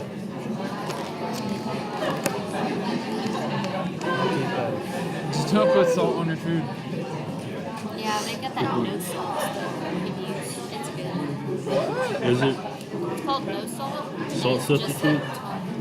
It tastes like salt? What? They're going to give you cancer in But it's not 20 salt. years, probably. Probably. Awesome. In anything. I want anything. this. I want to eat it. What's it made of? I don't know. I just know it's called no salt. My parents use it when they go on diets. I don't know. What the hell? Google this. Yeah, I think it's on our table in the break room at the rotation side. Yeah. No salt. It's like some kind of seasoning. They got all kinds of Italian seasoning, no salt. There's a Mrs. Dash too. Yeah, they don't have any salt in them. What is no salt? Potassium chloride. So it's potassium chloride instead of sodium chloride? How healthy is that? What are the health benefits? Slow your heart down. Well, I thought we thought that's what she did. That's kind of funny. It was peanut butter and jelly. So is that mush? Yes. As thick as a patty? Yes. Ooh. And I was like, You have to brush I thought it was a burger. That's a big peanut butter and jelly. Mine are usually flat. Because every night, and I still do, I wake up at 3 o'clock and I'm hungry. And I snack that. He's home cooking real food. He's cooking peanut butter every day. So, With milk? you know, Oh, you gotta eat it with milk. that's peanut butter jelly. With bananas? Sometimes. Peanut butter and banana. Yep. And so that's how I learned all of that way. Now you don't eat it. Right, real small. I mean, I didn't think it that I'll just turn it over this way. If you need to, I mean, I'd draw an arrow so she Probably can't right there. For which one? Do we think these changes? Dot. No, because you're gonna write a lot and you're gonna fill that up. This little spot? Yeah, I say just. No, I could write like one sentence and I write pretty big. Bryce, you're gonna write one sentence. One giant sentence would fit here. I mean, At least fill it up. You can, and then just draw an arrow, and she'll know to go to the next page. like this way. Who's gonna turn it over and write on the side? Yeah, in there. So we can get a big old poster. I'll do it to answer a second. Yeah, that's a general idea. What are you gonna ask me? We gotta answer the last one. Ask me a question.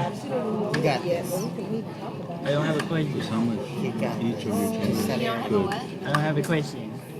The question's right there, Yeah, the bottom. that's right. the last one. Do you think these changes? Oh, that's what I thought. He says he likes the reds. I like that red.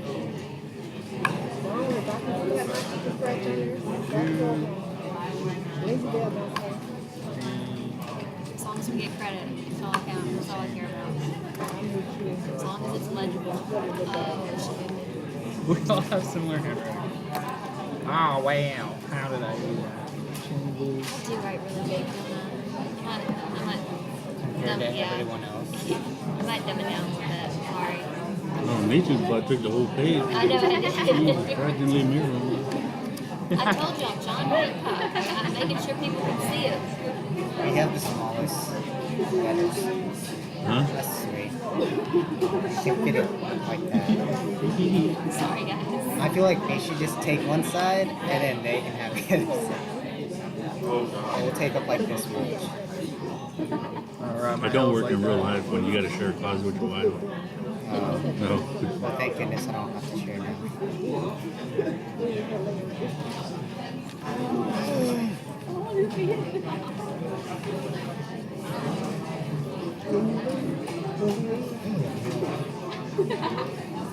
What y'all talking about? I think they would be enough. Because he only needs what? You crying? Points. It'll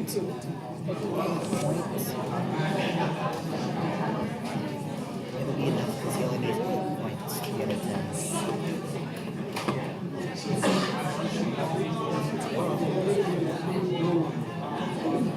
How am I supposed to answer that?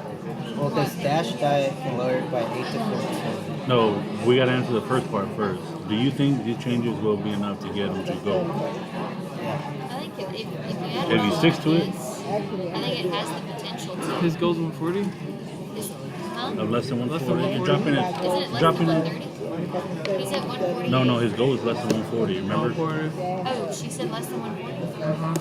Oh wait, I did thought she agree said to both? I thought she said it's, yeah, you aim for the 130 because you're not, like, the risk of falling isn't increased or whatever with these patients or whatever. I could have heard her wrong. But anyway, he's at 148 over 84. So at least 14. 14 would still get him down to Would get him down to 133. 130. If you just take the minimum. Then the exercise. That's 14 systolic. So if he's at 147, it should bring him down to 148. He's at 148. He's at 148. Oh, 148. At least currently. I mean, the Yeah. average you're right is 147. Reduce the salt. So there's 10, there's 4. So that's And 14. then don't drink alcohol. If he doesn't, Lose some weight. we're gonna assume he doesn't drink in the first one, so that doesn't apply. Crazy. Look at that. No, because I think non-farm is only going to work if you pre-hypertensive because it says you do that and you once you get hypertensive, you need your medicine. No, it's not going to work alone. Nope.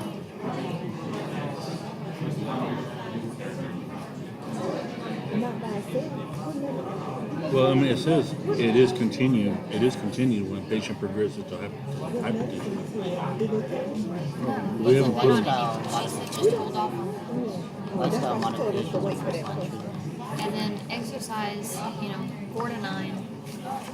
Actually, I think it could technically, if he maintained it perfectly and was like, his lifestyle was just healthy as shit. I'm gonna give you 1 more minute to polish up those answers. You do need to write down a yes or a no for the second one.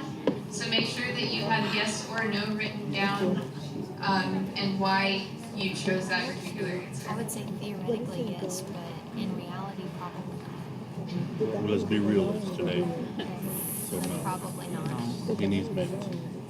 So put no, and then you got to put down how much each of the 3 changes will decrease. Oh, man.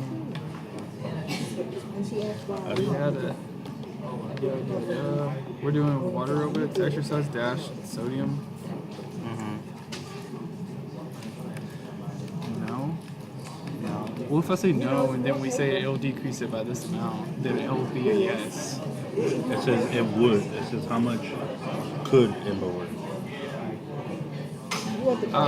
No, I see it right there. It doesn't say would lower, it says How much could. each of these changes could lower blood. That's in a healthy, normal person, I'm In the sure. dash, All these lifestyle changes.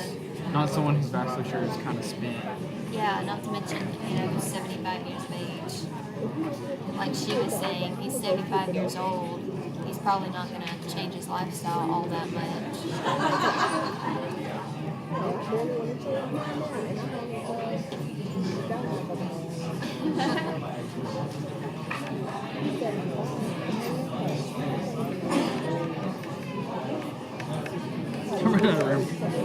Oh well. Exercise.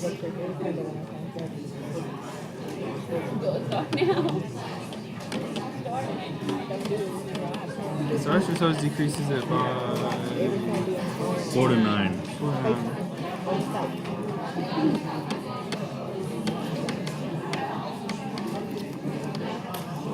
Next one we have dash, and that is 8 to 14. It's 14. And we just did exercise and dash diet, but we also did Salt is 2 to 8. salt. We did the sodium chloride. When teams are still working, it's okay if you are, just let me know. Okay, got one. you ready on the sodium? You want that number or no? it's We can help you out. 2 to 8. Yeah. I'll just see it right here. Oh, okay. Wait, why you ain't tip that paper over? Open it. You know you can open it. On this? Yeah. Put it right here. Yeah, if you want to. No, you have to turn the paper and write that way now. Right on the edge. What are you talking about? Like right on. Right up the edge. Go that way now. And then when you finish that, go that way. Why does it draw an arrow? It'll be a maze. She can follow it. That's it? We got off the We're way? good. Okay. I could technically draw it. Y'all want me to draw an up arrow? No. It's up to you. If you Open need to me. finish it. You know, open.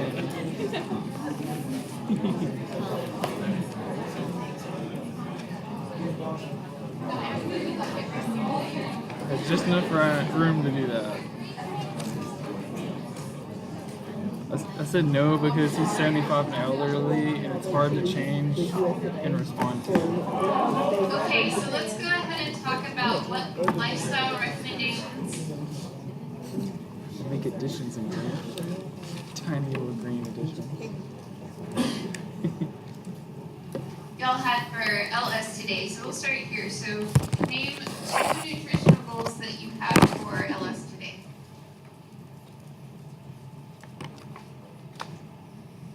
So we wanted to get him on a hashtag diet, so keeping his foods rich with fruits and veggies, low fat dairy, and we wanted to limit his sodium chloride intake to 3.8 grams per day.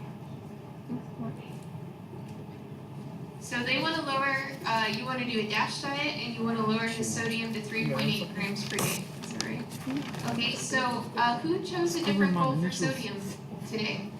What teams had a different goal for sodium? Back here? Which goal is it for? That's me. 3 point. What goals did y'all have? I thought she was gonna do 1.5 grams.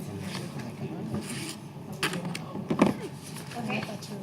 So we have a vote here for 1.5 grams. What about There's no other room in people? that. Did anybody have, and I know that other people put down other answers, so what other answers were out there? I have a vote for what did you guys have? 3 point what? 3.8, right? Is that right? 3.8 and 1.5 back here. What else?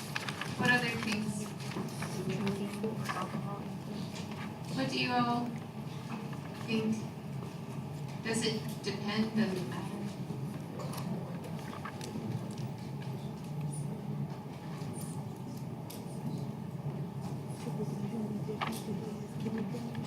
What's the difference between 2 goals? Oh, I hiccuped. I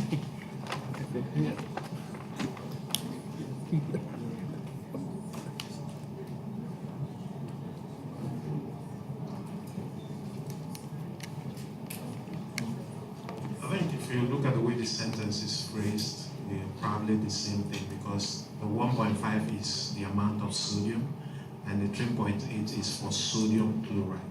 Right. Right. So when you look at a nutrition label, it just shows sodium. It doesn't show sodium chloride. So you have to differentiate between those 2 goals. It's important to be able to differentiate between the 2. And nutrition counseling is really important with these patients because a lot of them don't know how to read nutrition labels. And so going through that with them is important. Counting sodium is tedious. It's something, it's not like, counting carbohydrates and counting protein is pretty difficult, but sodium is like milligrams and there's a lot of them and it just gets really complicated really fast. If they have an app that they're willing to use, that's helpful, but he's 75 and the odds that he wants to use an app to track his nutrition are a little low.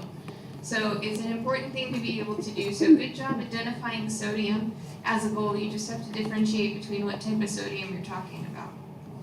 We also talked about DASH diet up here, and I heard somebody at this group mention what the abbreviation for DASH stands for. So just so you guys know where we're getting this from.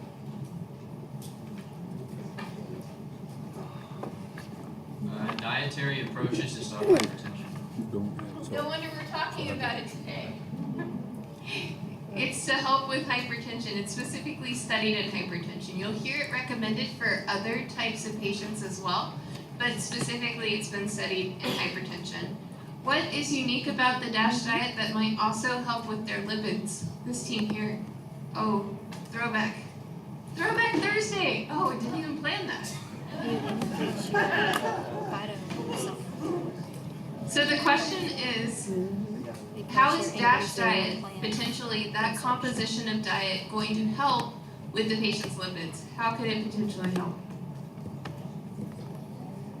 Because the DASH diet is rich like in fruits, vegetables, and so you're minimizing the amount of fat that you're taking in by eating those foods. Right, so there's a lot of fruits and vegetables, so you're going to increase the plant sterol intake that the patient has through this as well. So you get a nice double benefit there for their lipids as well as their hypertension. So good job identifying both of those. What other nutritional goals did we have out there today?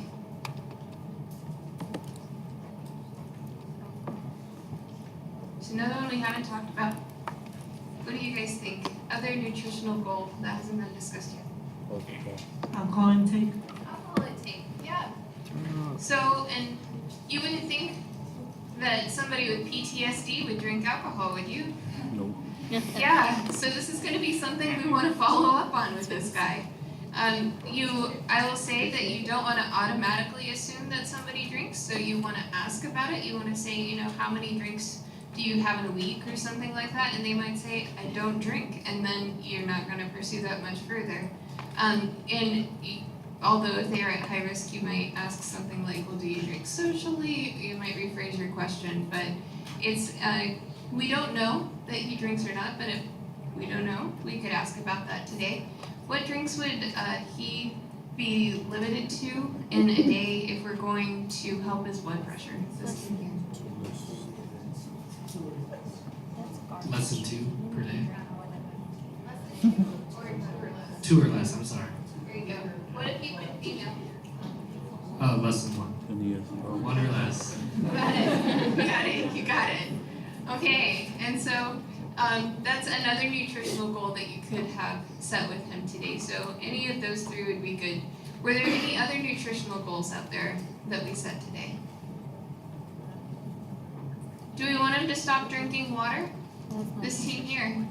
Because water, like we were talking about earlier, you start to increase fluid in your system, that's going to increase your blood pressure. So do we want him to limit how much water he gets in a day? What do you guys think?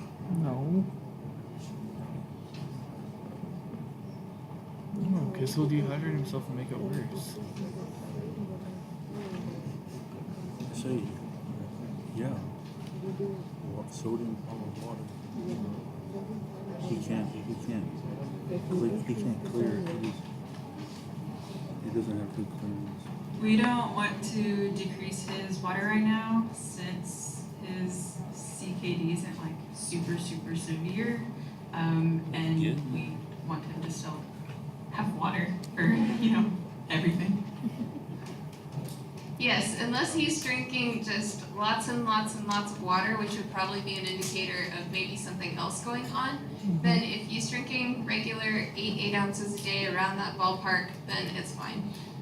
If he's drinking excessive amounts, we want to look into that, but we would also think his sodium might start to drop at that point, and he's not really doing that today, so maybe not a concern. But good job thinking about his CKD as well, because that would be a concern there.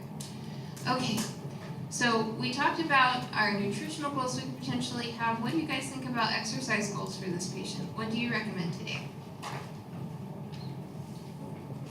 We recommended that he start a regimen of maybe like 3 to 4 sessions per week, 40 minutes or so of moderate to vigorous exercise.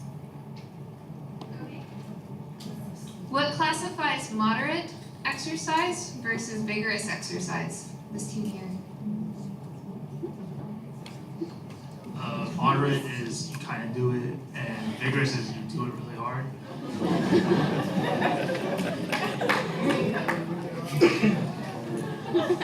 Oh. Okay. So when we think about these things, a lot of times we'll tie a heart rate to it so that the patient can keep track of that. Honestly, a lot of patients don't have access to that kind of thing because they don't go to a gym routinely. If they do, it's a great marker for them to be able to do that. But if they don't, then it becomes a little bit more subjective. So, for example, moderate activity is more than a stroll, but not a sprint would be moderate. If they're sprinting, that would be rigorous. So you can give them kind of subjective measurements in order to get them to that point. Over here, what do you guys think about muscle training, like strength training? Is that going to help this patient's blood pressure? Over here.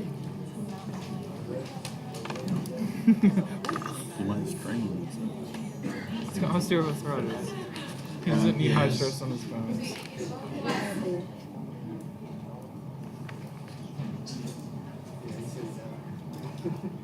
He doesn't need high stress. To build up the muscles or something. It's going to help the muscles. What do you think? What do you guys think? Should we have muscular strength training today for this patient? He's going to need high weight. It's not good for his bones. Hold on. says no because he's elderly. He's 75. Okay.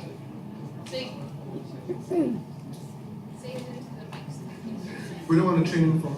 We don't want to have muscular training for him. He's elderly, and we try to avoid falls in the elderly. Okay. So actually the case that could be made for him is that because he's elderly, the strength training will help with his balance, which is good, but it's not necessarily going to help with his blood pressure. Yeah. And so it would be a good thing, but it's not necessarily going to affect his blood pressure. It does need to be aerobic activity of some type. Did anybody come up with a specific example of what they're going to recommend today? For exercise? Over here? We said water aerobics just because he is elderly and he has osteoarthritis, so it would be easier on his joints. Okay. So we have a vote for water aerobics over here because it's going to be easier on his joints. That's good. And it comes back to the concept of we would want to have this as an actual conversation with the patient, right? What does he want to do today for aerobic exercise? That kind of thing. What other things are out there? What other recommendations? Biking? That's a good one too. One thing about both of those is that they're non-weight bearing activities.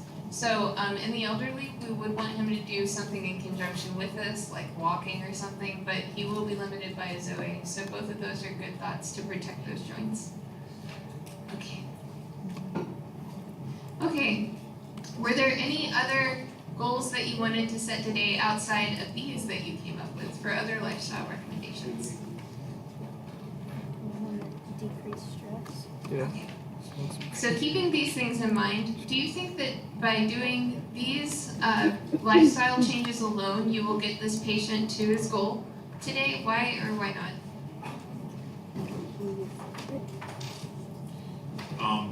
Yeah, we decided it will get to the goal. How did you decide that? He initially came in with 147 over 83, and based on the recommendations, we just calculated and to show that it went to the actual goal of 140 over 90. The goal would be that. Okay. So applause, good job. So what you need to do when you're figuring this out is you're going to figure out what their blood pressure is right now and subtract out their goal and add them up together and see if that's going to get them to the goal. It's not that complicated, but it is something you need to be able to do in your mind because these are going to be things that you continually bring up from appointment to appointment because they can actually have a significant drop in their blood pressure. Because one agent, if we maximize it, is going to drop blood pressure by about how much? Systolic.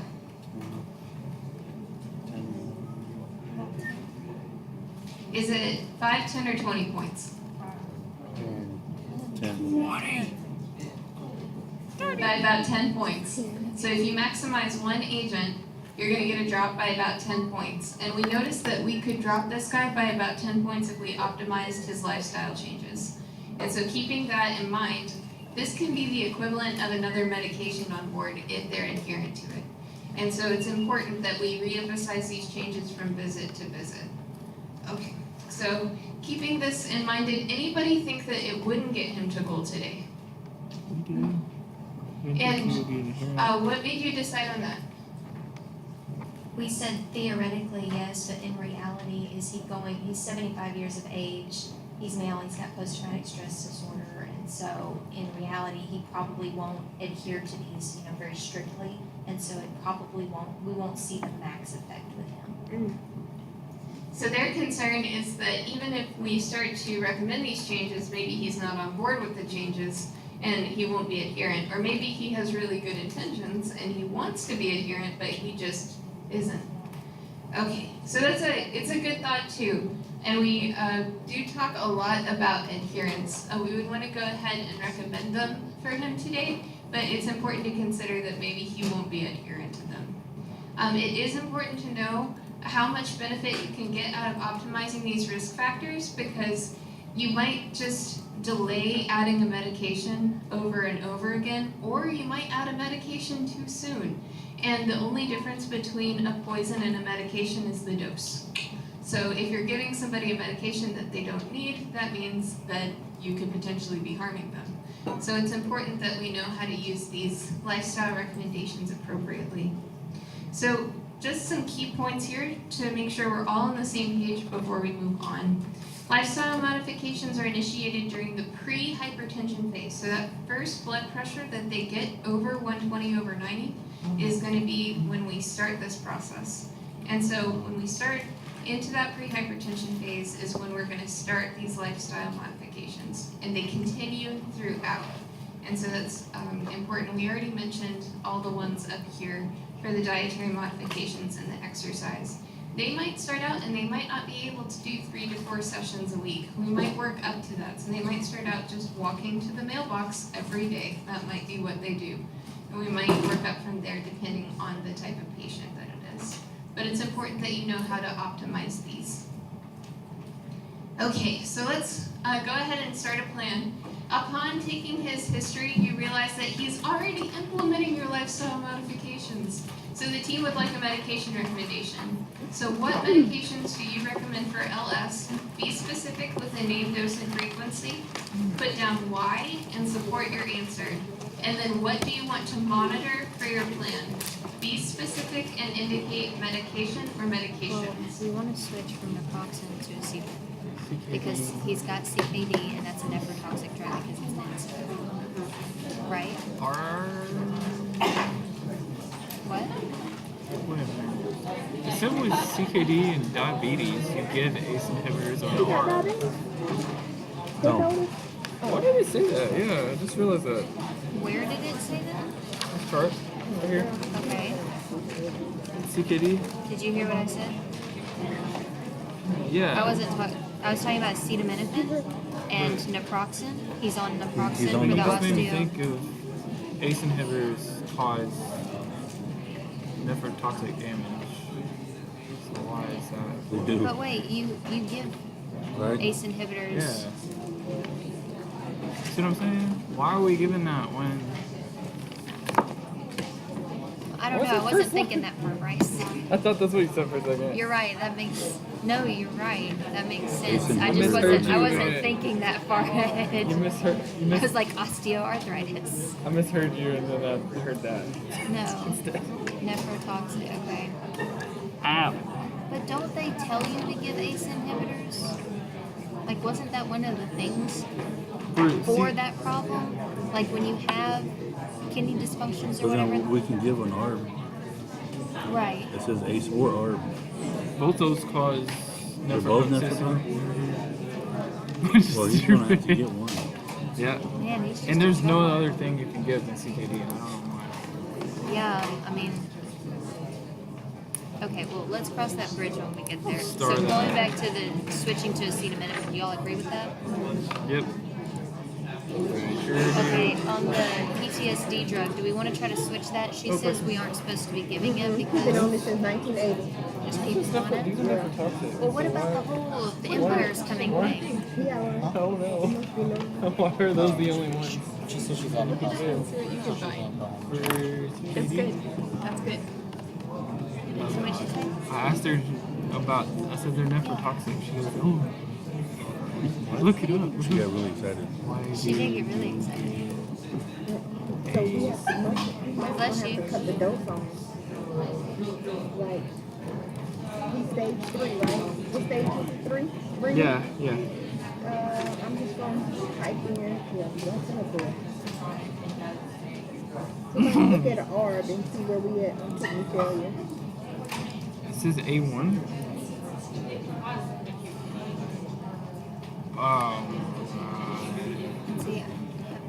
Do you remember where ACE inhibitors the ones that are used for proteinuria?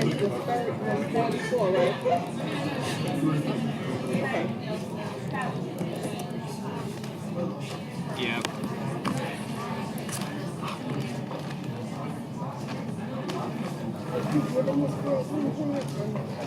Yeah, we were.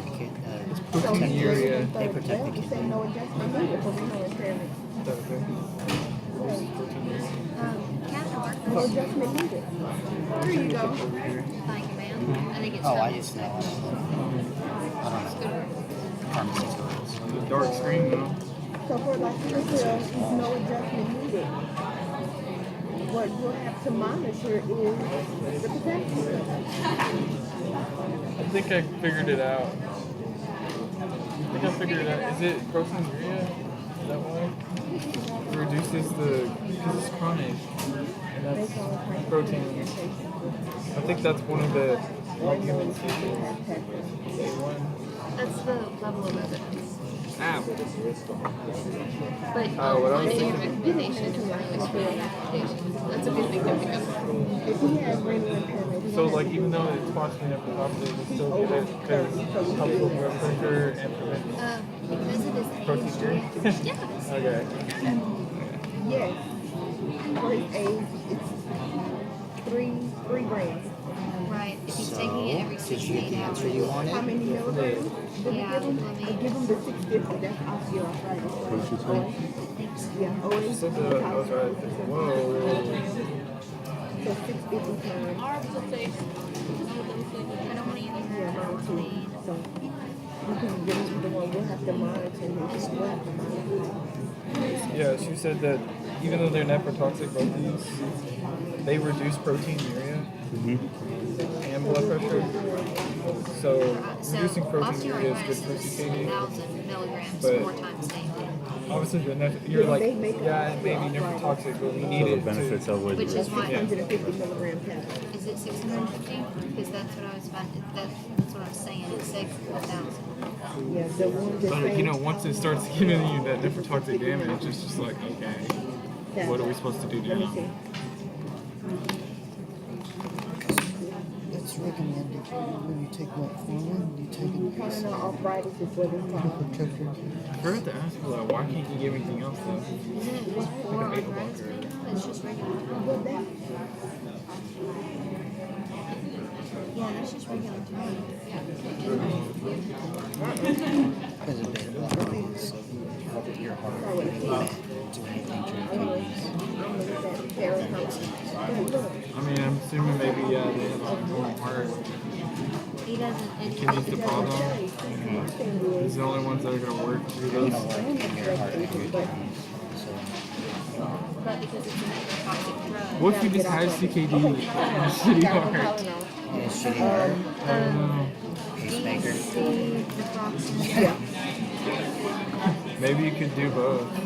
It's probably some weird like crossover there. ACE. No, you could never take an ACE and ARB together if you have CKD. That's where the Oh no. I mean, like take one of these and maybe a. Oh, and then add one of those. Maybe you do like a crossover of like coronary artery disease or something, where you would be treating both. Well, there's a new one. There's a new drug that you can take an ACE with. I forgot what it's called. But there is a combination for CKD. He can take the 50 milligrams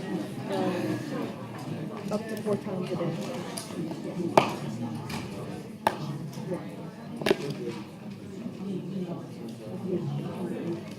So he can take it up to 4 times. 6 milligrams. Up to 4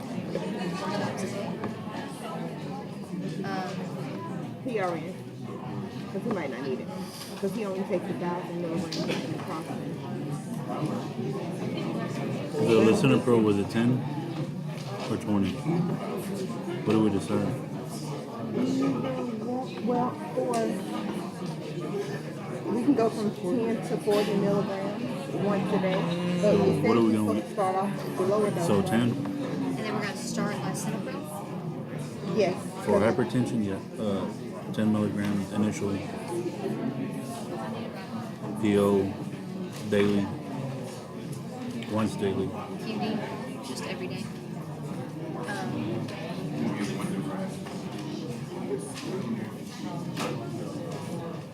That should be everything, right? Oh, and it says why. Naproxen is in the It's beneficial with the diuretic. Do we want to add spironolactone? I think it says one. Oh. Yeah, I think it. You do the ACE inhibitor by itself, and then you only add the thiazide to help with symptoms if they have them. I thought is what I had read in a different area.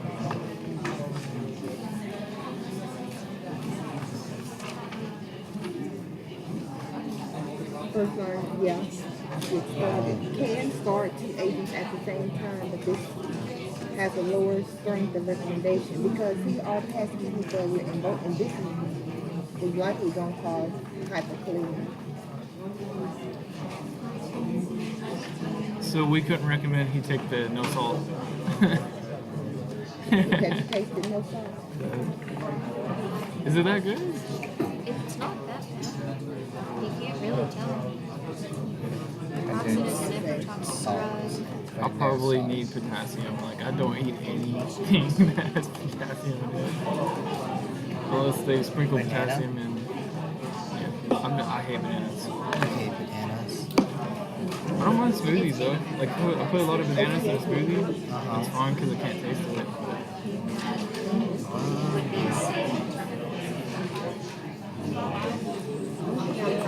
It don't help with the pain, but it's not going to do nothing but a swelling.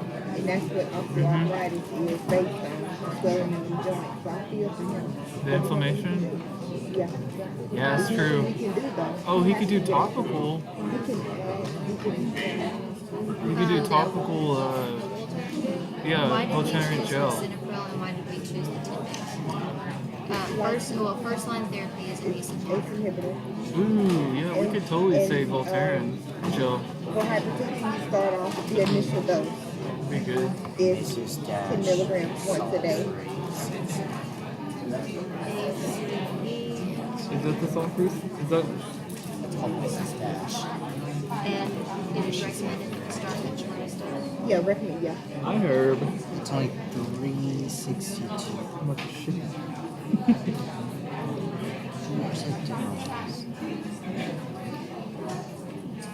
And you say it's time to titrate up. We got a Cajun one. Lemon pepper. Sounds good. 2 to 4 weeks. You're trying to clear it. Right. Oh, that's what I want. That Southwest sheep pop. I'm still concerned about not doing nothing about this. The next question be what do you want to This is probably enough to We put want the to chili monitor flakes. Yeah. right? Makes me hungry though. Really monitored it without him coming in and it's already bad. You see what I'm saying? Within them 2 to 4 weeks. Cause you see what I'm saying? Well, yeah, that's what we were talking about. Yeah. Okay. And then at that point, we'll give them signs and symptoms to look out for. That's, I can't tell you what to look out for What? Why are we? Why what? Why are we worried about this potassium? Because this ACE inhibitors can cause hyperkalemia with in patients with CKD.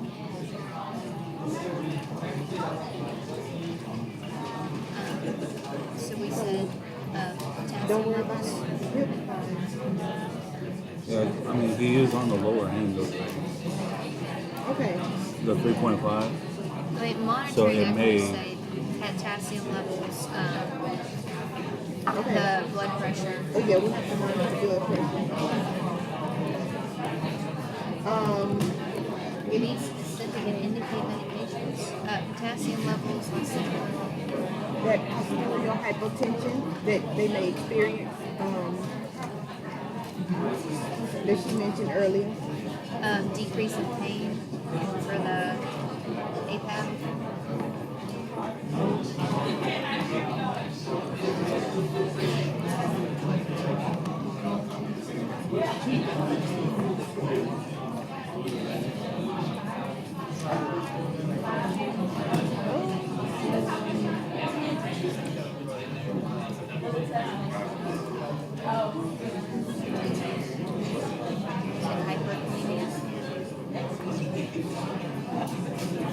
In patients with CKD.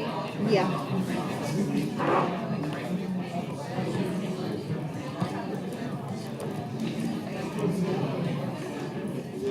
And then it also says,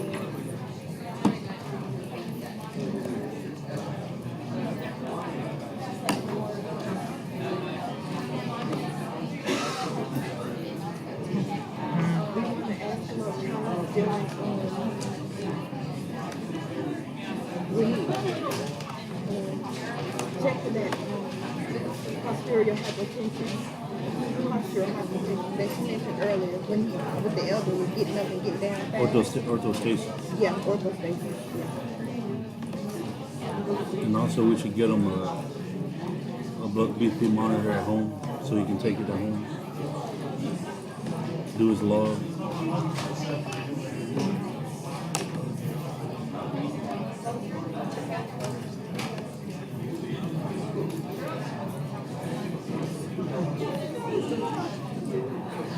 How often should he check it? And then I guess monitor if he's still adhering to the lifestyle modifications.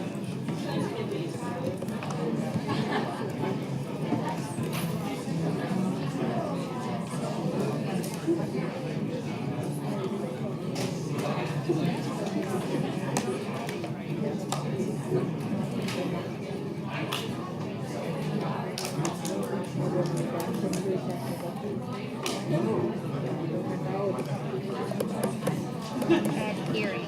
A-D-H-E-R-I-N-G. Adhering.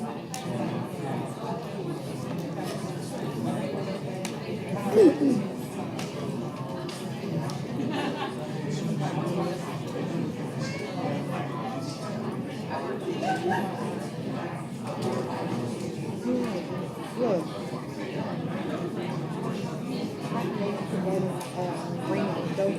Dang, Lindsay. Right, all that.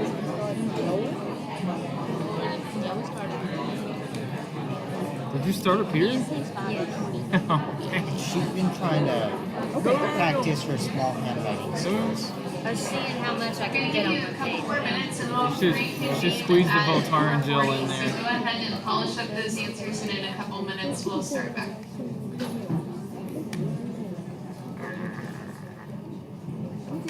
I feel like I have a straw in my mouth. My brain's like, oh, just take it easier. How many times should the patient monitor their blood pressure? Once a day? Once a day. I think you would do it 3 times a day, like after every time you eat, or something like that. Wake up. I think once a day. Oh, shit. Potassium levels. We'll do that at follow-up visit.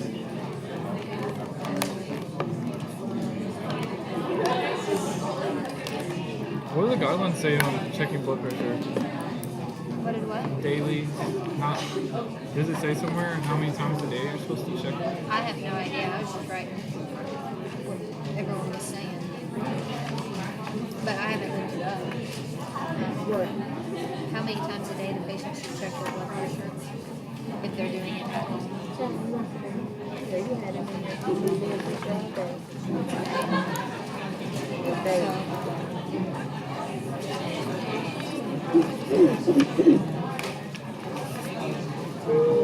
Orthostasis, is that the lisinopril? Huh? Is that from the lisinopril?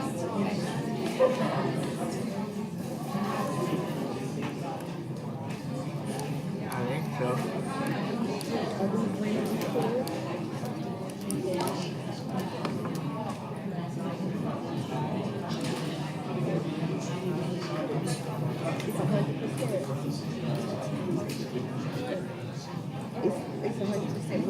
Okay, it's 4:40, so let's go ahead and go over what you put down for your answers today. And so we'll start over in this corner. What medication or medications plural did you all decide to do? What did you decide to change or anything like that? What did you decide for LS today? Don't do nothing. It's 100% because it acts like So we want to start a losartan, 50 milligram PO daily. We thought of doing the ACE, but a combination of ACE and an NSAID might affect the kidney.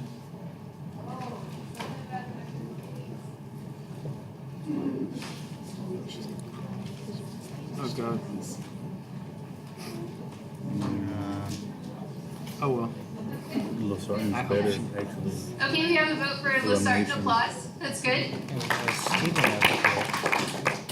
What class is Losartan? This team here. is an angiotensin receptor blocker. You doing eyebrows? 2. Very good, very good. But your team didn't decide to do an ARB today, did they? No, what did you guys decide to do today? We chose the lisinopril 10 milligram PO every day. Okay. What drug class is lisinopril? It's an ACE inhibitor. ACE inhibitor. Okay. So why did you choose an ACE over an ARB? We chose an ACE inhibitor because of its chronic kidney disease, and then we, instead of him taking the schedule approximately every 12 hours, we switch it if it's having any pain. Okay. So your plan is to start an ACE today and to change the naproxen to as needed instead of scheduled. Okay. So why did you decide an ACE over an ARB?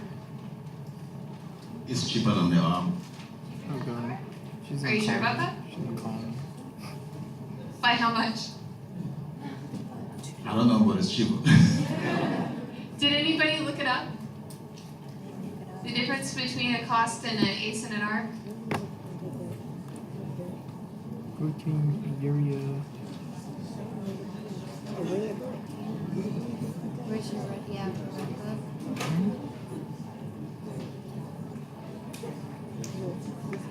So just so you know, generic losartan is comparable in cost cash price to lisinopril.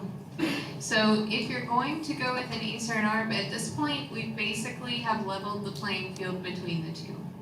So keeping that in mind, your ARBs do have a lesser profile to them, and so you might start there and then consider an ACE. Now some will say, well, ACEs are on the $4 list, I want to go $4 list route. That's fine too, that's fine. Because either are an adequate choice, and why is that? Why did you choose an ACE inhibitor for this team here? Or did you choose an ACE? I don't know.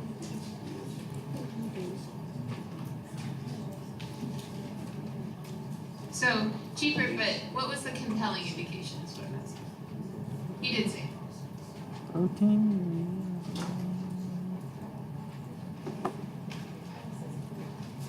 CKD was our main indication for me. So CKD was why we chose an ACE or an ARB, right?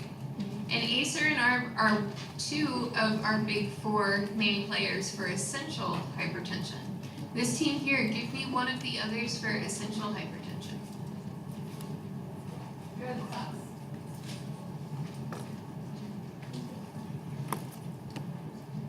Calcium channel blockers. Dihydropyridine or not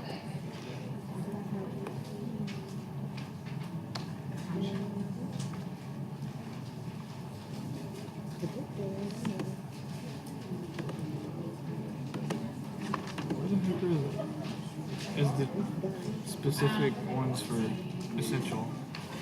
Dihydropyridine. For real. So the answer is that the guidelines don't specifically specify between the two.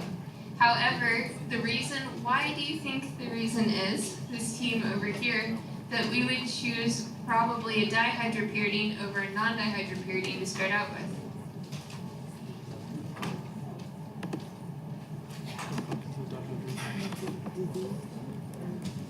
Dihydropyridine works in the room.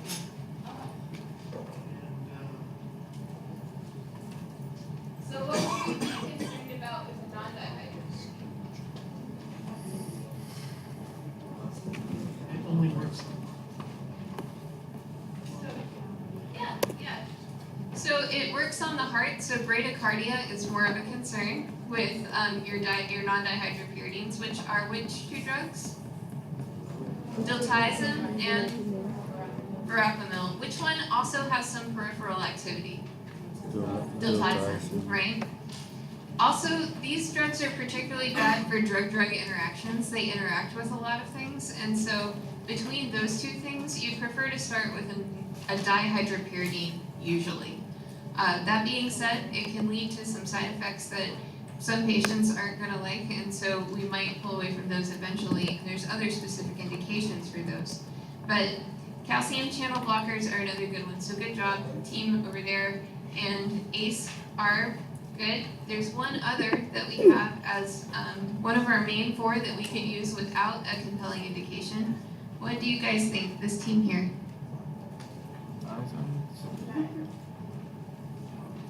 Diuretic. That's not diuretic. There you go. Yeah, it's a thiazide diuretic. We see HCTZ dispensed all the time. What is the trial that demonstrates the efficacy of HCTZ? This team here. Gotta know your trials. It's not Sprint.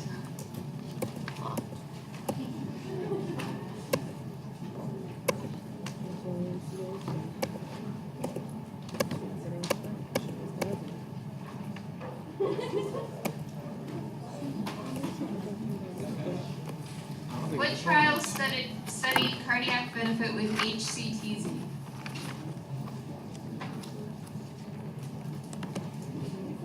Do we have a trial that studied cardiac benefit with HCTZ? No, it's chlorthalidone. It's the ALL-HAT trial with chlorthalidone. So you will dispense HCTZ more than chlorthalidone all the time, but it's chlorthalidone that actually has the data behind it. And so that's something to keep in mind, is that as you go into practice and you encourage good clinical practices, you want to encourage the use of chlorthalidone over HCTZ, even though HCTZ is the one that gets dispensed all the time. So our first group that we mentioned was what? First group was the ARBs. The second group was ACEs. Third group, calcium channel blockers. And last group? Okay, so for essential hypertension, you can use any of those 4 in the class. So if I give you a case on an exam, then I say they have essential hypertension, then you can choose any of those. But remember, my answer choice isn't going to be calcium channel blocker, right? It's going to be felodipine. So you have to know the drugs that are in the class. And there's a good chart in the chapter that has a list of those. So you need to know that chart, what drugs are in what class.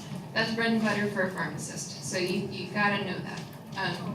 So I had a vote for an ARB, I had a vote for an ACE, had another vote for an ACE. Did anybody choose something other than an ACE or an ARB today? No? Okay. So that's because he had CKD, so he had a compelling indication. So not only do you have to pay attention to whether or not it's essential hypertension, but you have to think about whether or not they have an indication for a specific drug as well. Would we want to start specific, which all of you caught onto, so that's good. You all also mentioned an interaction between ACE inhibitors and naproxen. What do you guys know about that at this table here?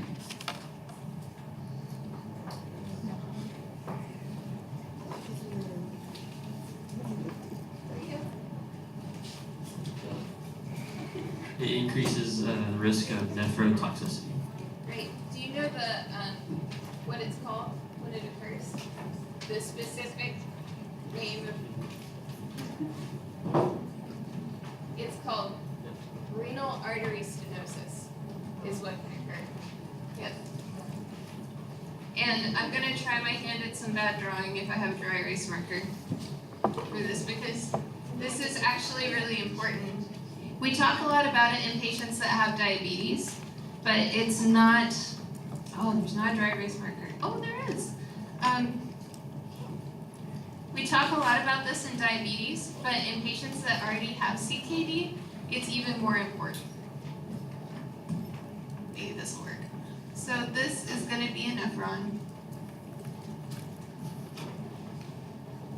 And this is the afferent and efferent arteriole, right? And here we have prostaglandins. Yeah, I know these words even though I'm a pharmacist. That keep this patent. They keep it nice and open, right? They keep it open the way it needs to be. What happens when we block prostaglandin? Right, we're gonna get constriction here. With our ACE inhibitors, we're also going to start to get some vasoconstriction as well, right? Because we're blocking upstream angiotensin II, right? So we're gonna start to get vasoconstriction here as well. And what that eventually is going to do is going to drop the pressure in the glomerulus. And that's going to cause acute kidney injury. In somebody that already has CKD, this is bad news. And so keeping that in mind, if you're going to start an ACE inhibitor today, you want to start at a low dose. So you either want to start at 5 or 10 milligrams today and work up slowly, because otherwise you're going to induce acute kidney injury. But we had really good conversation over here, because that might lead you to say, well, if they're nephrotoxic, then why would we want to use them anyways, you know? It's a great question. So over here, what do we decide on? To use it anyway because benefits outweigh the risks, because ACE inhibitors help with proteinuria, and we still want to decrease the blood pressure here, and just the benefits outweigh the risks. Great. Very good. And so it goes back to outcomes again. So we have a decrease in the risk of proteinuria when we use these drugs. That's well documented. And so keeping that in mind, we're going to go ahead and start them, but start them very carefully. We're going to discontinue the naproxen, or you could use it sparingly if you wanted to. Did anybody replace the naproxen with something else today? Back there? Sorry. I'm stepping on the chairs. Here you go.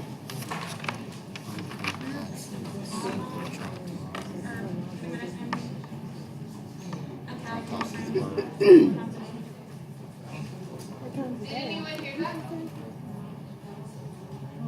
I didn't even know someone was talking.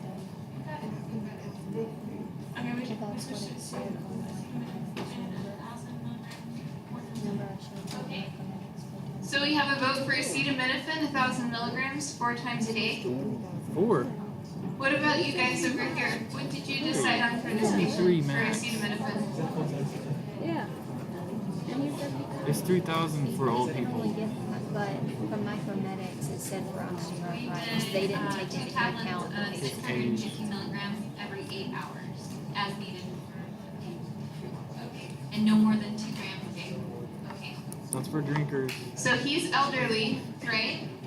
And so his dose is going to be a little bit lower. So we do want to put a max dose on that. If we prescribe acetaminophen for him, that's something that we would want to do. However, this is an update from when I had you last spring.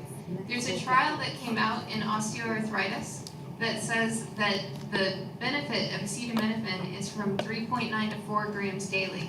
So in this patient, we are technically in a catch-22 right now, because you can keep him on the naproxen and start him on an ACE or an ARB and put him at risk of renal artery stenosis, or you can put him on a dose of acetaminophen that may or may not help his pain.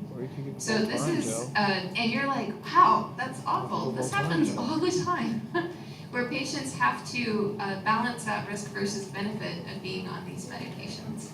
And so this is a pretty realistic case. So keeping this in mind, what did you all want to monitor for your ACE inhibitor today? Who legit say here's gel? Just use this gel.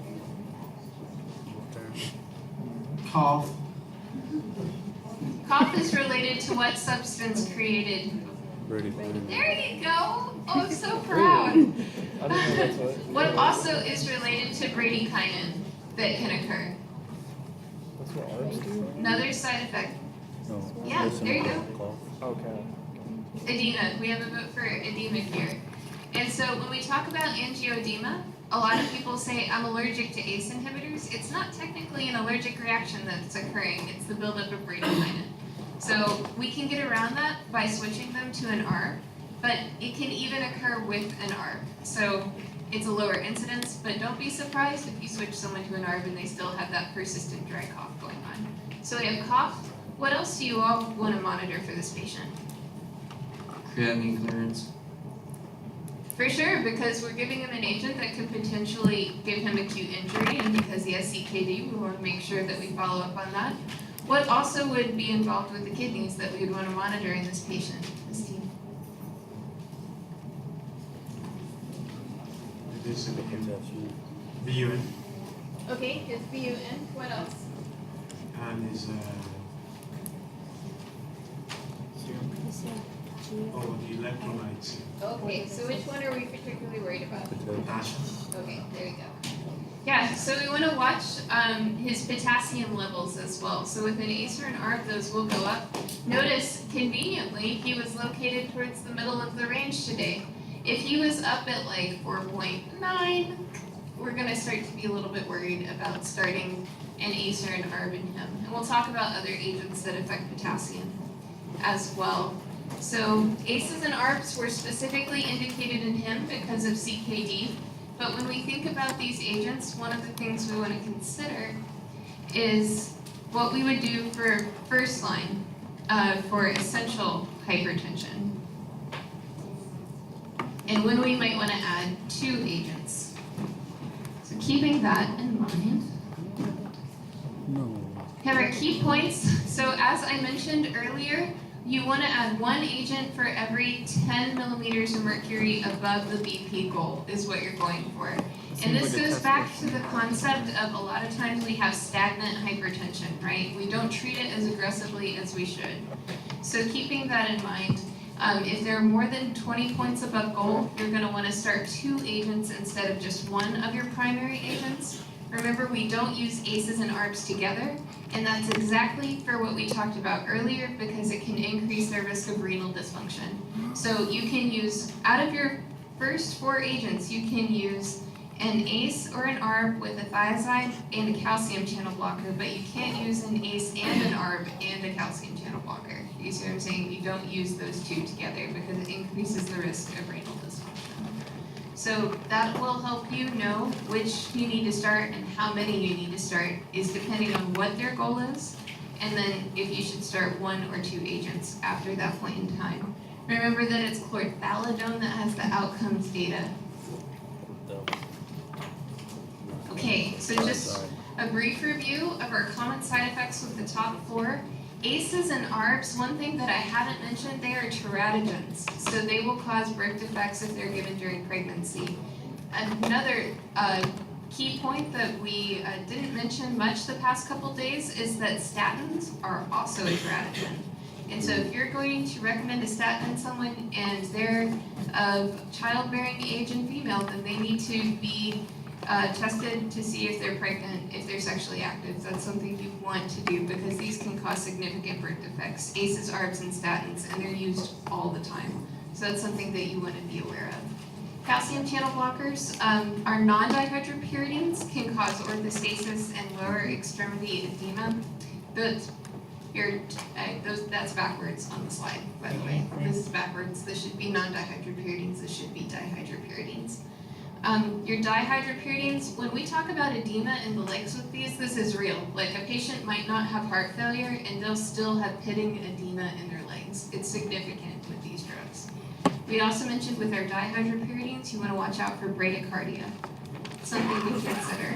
And thiazides, you get a lowering of potassium versus with your ACEs and ARBs, you get an increase of potassium. So know that potassium, which way it will go with which drugs. That's important as well. Notice drugs that are not up here in our top 4. Beta blocker, not in the top 4. So metoprolol should not be a first-line choice for essential hypertension. Nope. Shouldn't be any of our beta blockers, should not be in that category. Other things in here, clonidine is not up there either. Vasodilator we'll talk about when we'll use these, but these are second line and have other special indications, right? Like CKD was an indication. We'll talk about when beta blockers have an indication, but not in our top 4. So something to consider there as well. So we covered today our big top 4 lifestyle changes and how to classify a patient. We also talked about CKD and what we would do for first line with that compelling indication as well. So keeping those things in mind, are there any questions from today? What questions are out there? First day of hypertension.